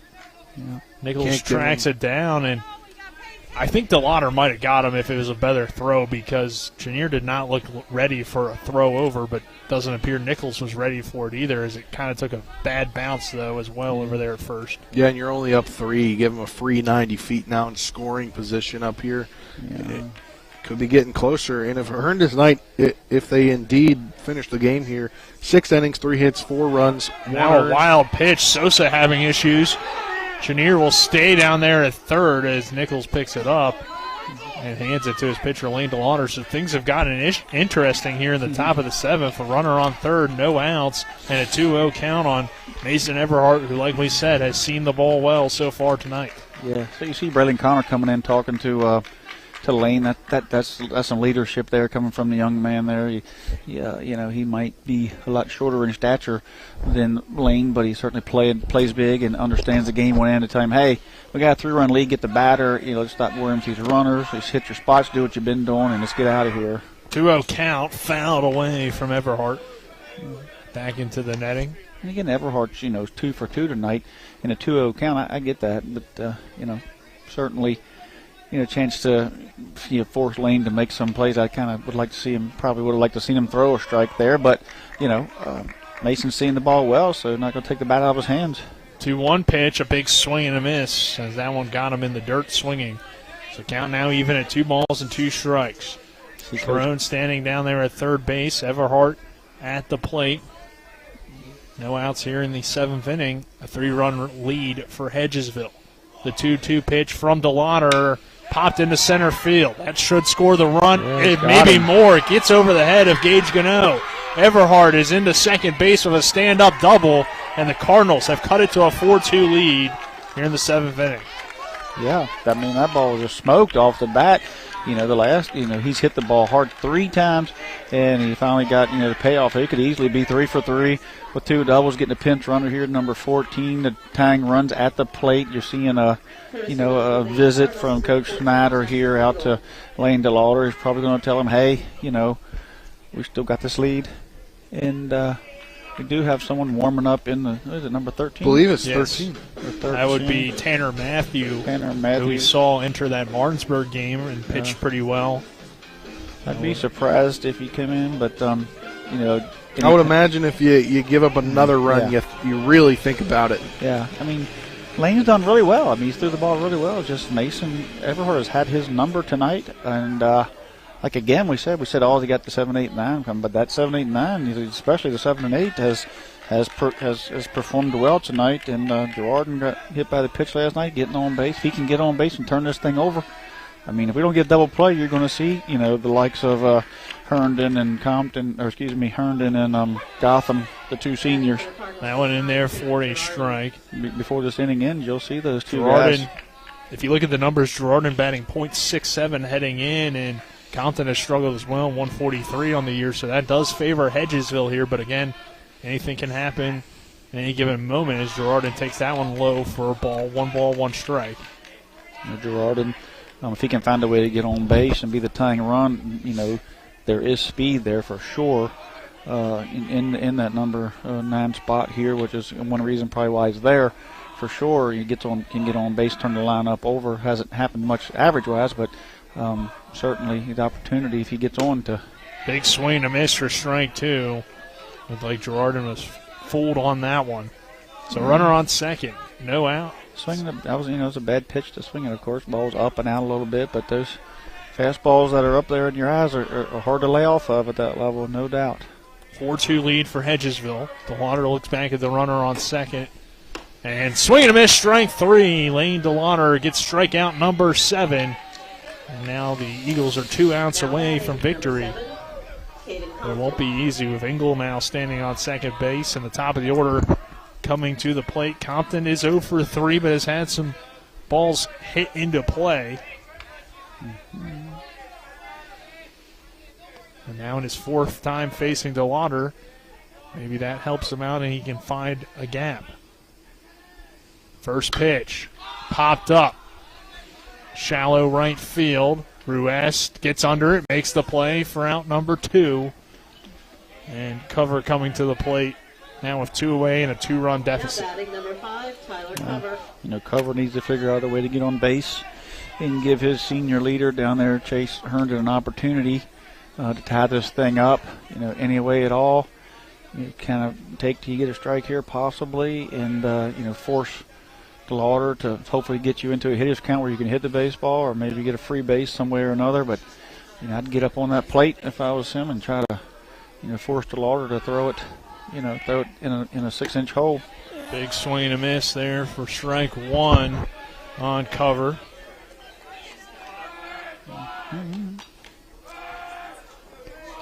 Cover is 0 for 3, did reach earlier and scored a run. 4-2 lead for Hedgesville, an 0-1 count on Cover. Runner on second, in there for strike 2. Best hitter sitting on deck. DeLauder needs to get this hitter here. Probably best hitter, one of the best hitters on Spring Mills, certainly. Been in the big moment before with Herndon, so Cover needs to figure out a way to get, to turn this bat over to him. Pitch to Cover, got him looking, strikeout number 8 on the evening for Lane DeLauder, and that secures the win for Hedgesville, 4-2 over Spring Mills. We'll take a 3-minute break. On the other side of that break, we'll have the Palace Lounge post-game show. This is West Virginia High School Baseball on Talk Radio, WRNR and TV 10. Not sure where to go or who to trust with your flooring project? And start with Trips Flooring, proudly serving the area for more than 25 years, specializing in floor sanding and refinishing, along with installation of new flooring, including hardwood, tile, vinyl, laminate, carpet, and the hottest trend in flooring, luxury vinyl, tile, and luxury vinyl plank. Are you on a budget? Check out their warehouse, cash and carry, or call 304-229-7009, or visit them online at tripsfloorsanding.com. Before the invitations and the dress, the flowers, cake, candles, or vows, there was an answer to a question proposed with a ring. Bechtel Jewelers knows that an important part of your wedding happens before the I-dos. We're a diamond store with an engagement and bridal jewelry selection that's both exciting and accessible. On the big day, there's everything else, and there's the ring. Make sure you get this one right at Bechtel Jewelers in Inwood.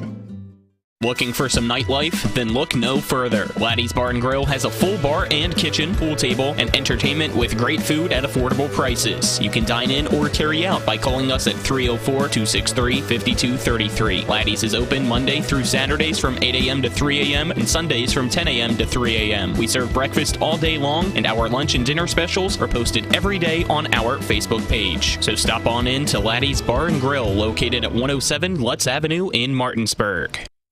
With 4 new car dealerships and 4 used car dealerships in 3 states, Parsons is the largest used car and fastest growing new car dealer in the tri-state area. Take Parsons Ford with huge savings on hundreds of new Fords, financing from 0%, Parsons' goal of financing for all, and Parsons' famous above-market trade-in allowances that help make Parsons #1 for used cars too. See why so many won't buy anywhere but Parsons Ford in Martinsburg. We became #1 by making you #1 first. Parsons. The game may be over, but don't go away just yet. We've got a complete game recap, analysis, stats, the player of the game, and we'll prepare you for our next broadcast. All on the post-game show. Today's game broadcast has been brought to you by Cody's Auto Body, Laddie's Bar and Grill, Trips Flooring, The Mortgage Center, Gary Kelly Allstate Insurance, Burke, Schultz, Harmon, and Jenkinson, the Heffley Motor Company, the Palace Lounge, Farmers and Mechanics Insurance Companies, Milestone Realty, and by WVU Medicine, Berkeley, and Jefferson Medical Centers. So let's return to the field and rejoin our Talk Radio WRNR broadcast team. Hedgesville as the Eagles get the win tonight over the Spring Mills Cardinals 4-2. Nick Verzolini, Trip Tobin, Spencer Dupuis here on the Palace Lounge post-game show. The Palace Lounge located on Edwin Miller Boulevard in Martinsburg. Visit their full lunch and dinner menu on their Facebook page. Have daily specials and a clean, comfortable atmosphere. Check out the menu on the Palace Lounge Facebook page.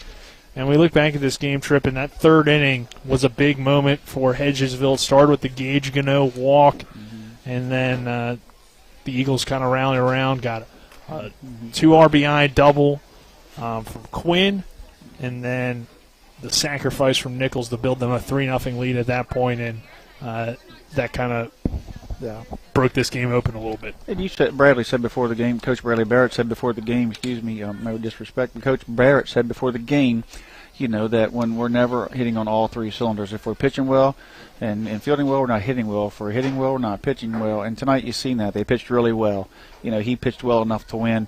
That inning started with a walk, of course. The next pitch, very good chance at a double play ball. The second baseman kind of muffed it up there, and they didn't get that. Men on first and second. Then you get men on base, and then he ends up working a walk. Get bases loaded. Gets another double play ball right back to himself that he kind of sent home, not in a big hurry, and had the catcher there looking for the baseball. He lost the ball in the exchange, so another opportunity missed. And then they just didn't get the hit that they needed. The top of the lineup, the bottom did a great job for them, but Herndon certainly threw the ball well enough to win again, but they just weren't hitting on all 3 cylinders. A little bit of lax in the field, and then certainly didn't swing the bat or didn't put the ball in play well. Struck out too many times and struck out 2 out strikeouts, left some runners on base. So Hedgesville wins it 4 runs on 3 hits, 3 errors. There's 3 runs coming in the third and another run coming in the fourth. Spring Mills with a late rally to try to make it interesting with a run coming in the 6th and the 7th, but 2 runs for them on 4 hits, 2 errors. That is your game summary, brought to you by Farmer and Mechanics Insurance Company. When it comes to your home, auto, farm, or business, they're trusted, reliable, and experienced. Call them at 304-263-0809 or go to fmiwv.com. And we will now... we go back to, you want to talk about, as we see the winning coach and player of the game coming up, Lane DeLauder just threw lights out, got the strikeouts when he needed them. He was cruising. And you need to be in that 50-60 pitch range going into them 5th, 6th innings because it's, the 6th and 7th inning, or excuse me, the 4th, 5th inning, because the 5th, 6th, and 7th inning can be long innings. As you go back through the lineup for the 2nd and 3rd and 4th time, those guys start to wear you out a little bit and force you to throw the ball to the plate. So we'll send it down to Avery Newport with the Hedgesville head coach Eric Grove. All right, thank you, guys. I'm here with Hedgesville head coach Eric Grove. Coach, your thoughts on getting a win over an EPAC rival tonight? Just talked about it out there. It was the kind of game we thought it would be. 2 pretty good pitchers on the mound, and teams struggling to find offense on a cold night. Thought our kids, put the ball in play when we had runners on base, and that helped. I don't think either team's real happy with their offensive output, but all in all, it was a pretty good win because when you pitch well, you expect these to be good games, and that's what it was. Speaking of pitching, your pitcher came out on top in a pitcher's duel tonight. Lane DeLauder had a great game. Your thoughts on his performance and how he carried you tonight? When he fills the zone up, throws a lot of strikes, we always have a chance to win no matter who we're playing. But we've tried to get him into more of a progression where it's not about 100% from the beginning of the game. Find the zone, get comfortable, and go from there. When he's done that and he hasn't hit for himself, he's done fairly well. So maybe that's the combination right now. You guys got off to a much better start tonight than you did against East Hardy. Got down early in that game, but you were able to make the comeback. Now, tonight in this game, you get off to a much better start. How did that affect you guys going forward in this game? Offensively, it's still a little slow, but we're at least, we played the glove behind him. And when you get in those middle innings, it's all about who can really score the first run, takes a lot of the pressure off, and we happen to score a few in the one inning there. So, we haven't played with a lot of leads, and that's been a problem. So it was more fun to do for me and for everybody else in there, and hopefully we can continue to do that. We just got to get maybe a little more riled up before the game so we can be ready to go from the first inning. Another cold one tonight. It's been cold to start off these early season games. How are you guys able to fight through the cold weather tonight? Well, I mean, I hear complaints, and I'm not going to lie, I was cold too. But I've been at this long enough now. I know what we're going to expect. And a lot of when we're young like this, a lot of these kids don't play till later in the year, so this is some of their first experience with some really cold weather. So I think we'll get better with that, and hopefully we'll get away from that. Now that it's April 1st, we can maybe move towards some 50s, 60s, 70s.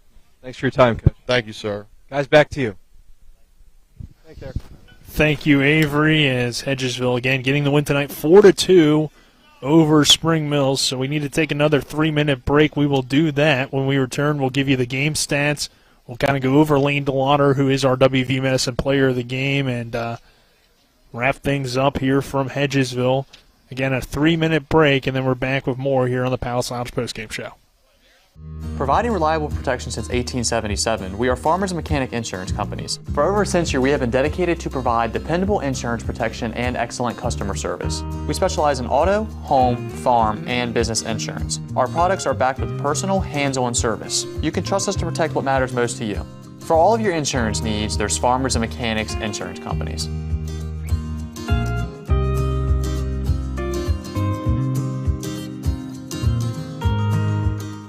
WVU Medicine is pleased to introduce 7 new providers who've joined our medical staffs at Berkeley Medical Center, Jefferson Medical Center, and University Healthcare Physicians. Dr. Tiffany Morton, Endocrinology. Dr. Zangeethan Parampanathan, Family Medicine. Dr. Heymanth Pillai, Hospitalist. Dr. Lauren Rover, Pediatrics. Dr. Ahmed Samor, Hospitalist. Doctor of Nursing Practice, Kelly Shothius, Urgent Care. And Dr. Levi Stevens, ENT. WVU Medicine, growing to meet the needs of our community. Remember when you were a little kid and saw your first deer? Oh, how cute. As an adult, maybe you've had a different experience. Where'd that come from? Bambi mess up your dream machine? Call Cody's Auto Body today at 304-901-4777 and get the work done right the first time. Cody's Auto Body, 851 Wilston Street in Martinsburg, has a team of auto body professionals with a lifetime of experience putting your ride back together again, regardless of how it got that way. Cody's Auto Body. Heffley Motor Company, serving the Eastern Panhandle for over 17 years. Known for our wide variety of vehicles at great prices, we are the area's only pre-owned Carfax Advantage dealer. Save yourself time and money. Come see us. You'll be glad you did. And don't forget our popular detailing service to keep your car looking brand new. We're proud to be your partner serving the community. You're local, we're local, why not buy local? Heffley Motor Company, a nice place to do business.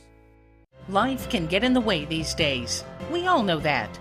Work commitments, social commitments, volunteer commitments, family commitments. You put your heart into all of it.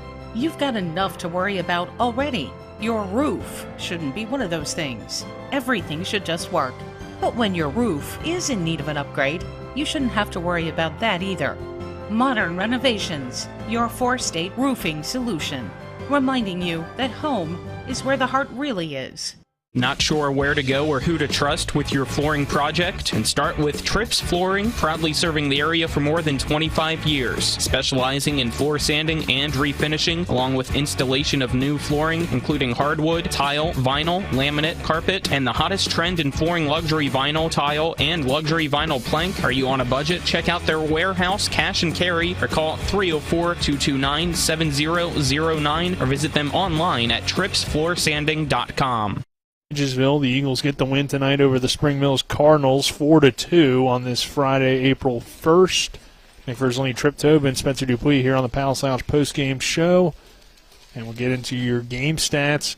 Brought to you by Chris Ross and the Milestone Real Estate Group at Keller Williams. Buying or selling a home, call 304-579-7349 or go to callchrisross.com.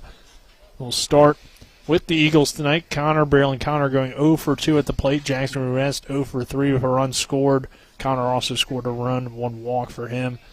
Quinn goes 2 for 3, 2 RBIs. Good job by his hitting. Nichols goes 0 for 2 with the sacrifice RBI in that third inning. Kimball 0 for 3. Canarium 0 for 3 as well. French 0 for 2 with a run scored and a walk. And Gano, who kind of had a big impact with his long at bat to begin that third inning, was able to reach on that walk and come around to score. Goes 0 for 2. Sosa had a nice hit, 1 for 2 with an RBI, and that totals up for 4 runs on 3 hits, 4 RBIs for the Eagles, along with 3 walks and 4 strikeouts. And then on the Spring Mills side, we'll give you Lane DeLauder's numbers here in a little bit, but on the Spring Mills side of things, Compton goes 0 for 4 at the plate. Cover 0 for 4 for runs scored, 2 strikeouts. Herndon 0 for 3. Gofflam 0 for 3. Seitz 0 for 2. Harding 0 for 3. And then the bottom of the order did a little bit of damage. Chenier 2 for 3. Everhart 2 for 3. And a big RBI. And then Girardin goes 0 for 2. That totals up for 4 hits, 2 runs, 2 driven in, and 8 strikeouts. On the mound, Chase Herndon goes 6 innings, 3 hits, 4 runs, 1 earned, 3 walks, 4 strikeouts. Good effort by him on the mound, but will receive the loss. And now we'll get into our WVU Medicine Player of the Game, brought to you by WVU Medicine, Berkeley and Jefferson Medical Centers, leading healthcare here and everywhere. And Tripp, we already talked about it, but Lane DeLauder, our Player of the Game tonight, a great outing for him. Yeah, great outing. Got a couple, some big strikeouts there, 8 altogether, but none bigger than the last 2 there in that inning when things got a little bit hairy, which seems to happen in baseball. The hardest out are the last 3, and he can win in there, kind of put the team on his back there a couple of times, and he was cruising, through 3 innings. It looked like he was just going to throw 70 pitches, and be out of it. But Spring Mills finally strung together a couple of bats, bottom of the lineup, turned the lineup over, and actually, did the most damage, of course, the 4 hits coming from the bottom.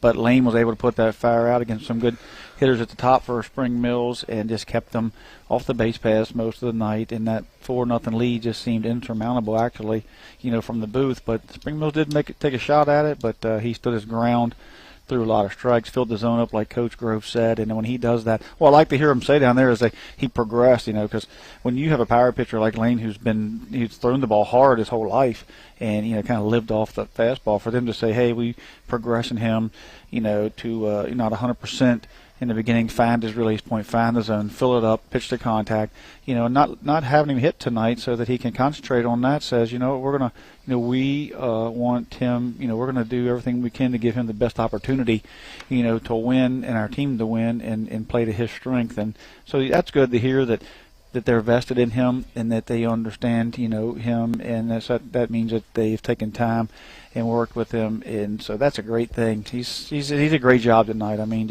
we watched him pitch twice now from the booth, and both times, my hat's off to him for filling that zone up like he is and getting rid of those early juvenile years of pitching where he was kind of wild there at times, and that was his downfall. But now he's really grown up and throwing the ball well.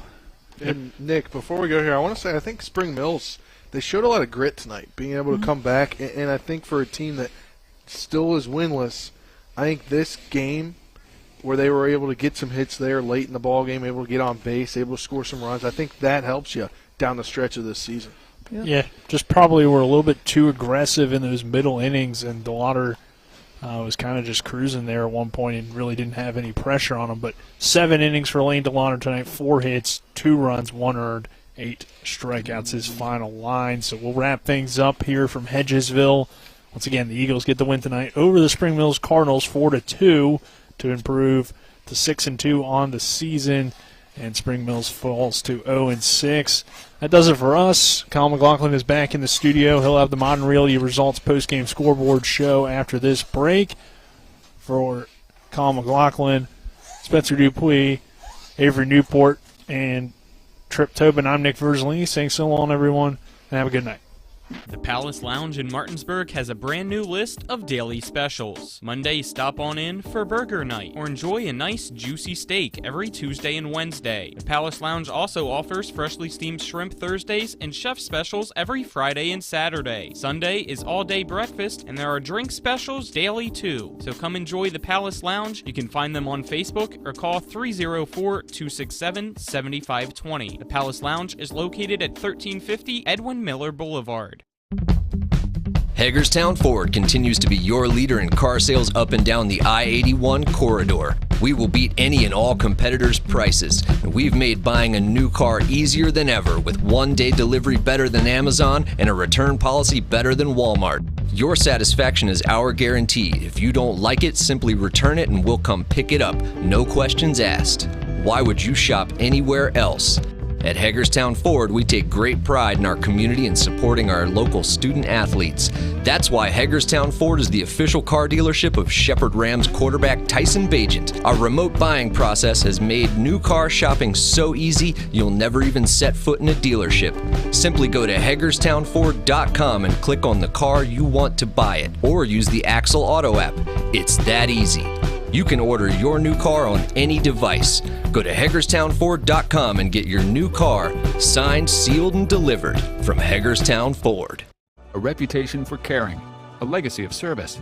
At Brown Funeral Homes and Cremations, it's been our story since 1880. A family-owned business, we support the needs and wishes of families. We offer traditional services, as well as many options for cremation, customized remembrances, and pre-planning. Brown Funeral Homes and Cremations retains its family atmosphere and stays true to its roots. Contact us for advanced planning or at your time of loss. We're here when you need us. See that Honda badge? It reveals more than the Ridgeline's maker. It's a testament to endurance and Honda ingenuity.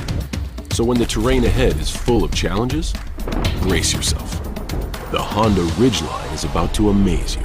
Rise to the challenge with the rugged performance of the Honda Ridgeline. CMA's Honda of Winchester, 3985 Valley Pike. CMA, moving lives forward. Are you considering selling your home and don't know where to start? Then call Chris Ross and the Milestone Real Estate Group at Keller Williams. A Martinsburg High School graduate, Chris knows the local market, and he's proven it as #1 real estate team in West Virginia in 2019. Phone Milestone Real Estate Group at Keller Williams at 304-579-7349 or go to callchrisross.com. Let's celebrate your real estate milestone together.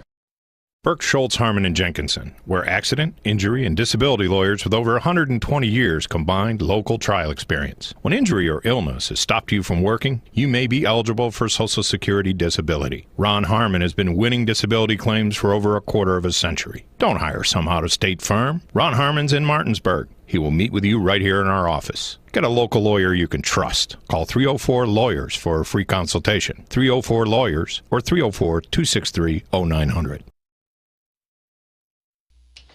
Welcome into the post-game scoreboard show brought to you by Modern Realty Results. Larry DeMarco and his experienced team handle each and every transaction with honesty and integrity. Visit them today at modernrealtyresults.com. Colin McLaughlin here for Talk Radio WRNR and TV10. Final score, Hedgesville 4, Spring Mills 2. The Eagles get the win over rival in the Eastern Panhandle Athletic Conference, the Spring Mills Cardinals. Let's now get into some scores, starting with the NCAA tournament on the women's side of things, as the Final Four for them is underway.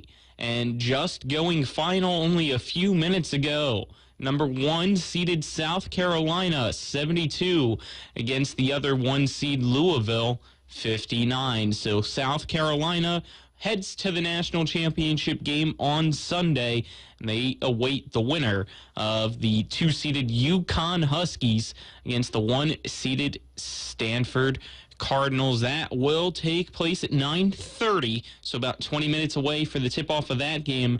You can tune in right here on Talk Radio WRNR, 106.5 FM, 740 AM at the end of this. Over to the NBA now, some scores. Let's start with our Washington Wizards, 6:39 to go in the fourth quarter. And the Wizards, who are already eliminated from playoffs this year, are currently winning at home against the Dallas Mavericks. It is 116 to 89. KCP with 28 points so far tonight. A minute to go between the Raptors and the Magic. That's 102-89 Raptors on top. 4:27 to go in the third quarter. It's the Boston Celtics on top of the Indianapolis Pacers, 84 to 77. At the half, The Rockets lead the Kings 62-57. Also at halftime, it's the Grizzlies leading the Suns 54-50. Also at the half, it is the Clippers on top of the Bucks 73-62. The Pistons on top of the Thunder at the half by 3 at 55-52. 9:40 to go in the second quarter. It's the Spurs right now on top of the Trailblazers 45-31. 10:40 to go, just tipping off in the first quarter. It's the Nuggets on top of the Timberwolves 7-2. And the late game tonight in the NBA, it's the Lakers taking on the Pelicans at 10:30. So that's your NBA scores. Let's now wrap things up with some NHL scores, starting with the Sabres against the Predators. 10:20 to go. It's the Sabres on top, 4-3 against the Preds. 11:24 to go in the third period. It's the Lightning on top of the Blackhawks, 4-2. 10:28 to go in the third period. It's the Islanders on top of the Rangers in the New York rivalry, 3-0. 5 seconds to go in the second period. Things knotted up at 1 apiece between the Senators and the Red Wings. 18:10 to go in the first period, so only 2 minutes in. The Oilers already scoring first against the Blues. They lead 1-0. And at 10 o'clock, puck drop between the Golden Knights and the Kraken. And at 10:30, the Ducks take on the Arizona Coyotes. I'm Colin McLaughlin signing off for Talk Radio WRNR and TV10. Final score, Hedgesville 4, Spring Mills 2. Again, on the radio side of things, we will send you now for UConn against Stanford in the women's Final Four. You can listen to the men's Final Four tomorrow when it's Kansas against Villanova and then Duke against UNC.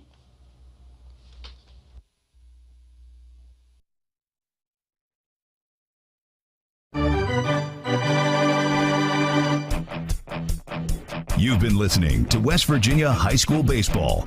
Today's game broadcast has been brought to you by Bechtel Jewelers, the Brown Funeral Homes and Cremations, CMA Honda of Winchester, Hagerstown Ford, the Mansion Ferretti Law Firm, the Mountaineer Grill and Pub, the Mirius Group of Financial Advisors, Orsini's Home Store, Kent Parsons Ford of Martinsburg, Modern Realty Results, and the Skinner Law Firm. For the continued excitement of high school, college, and Major League Baseball, keep it tuned to FM 106.5, AM 740, Comcast Cable Channel 10, and online talkradiowrnr.com. All rights reserved.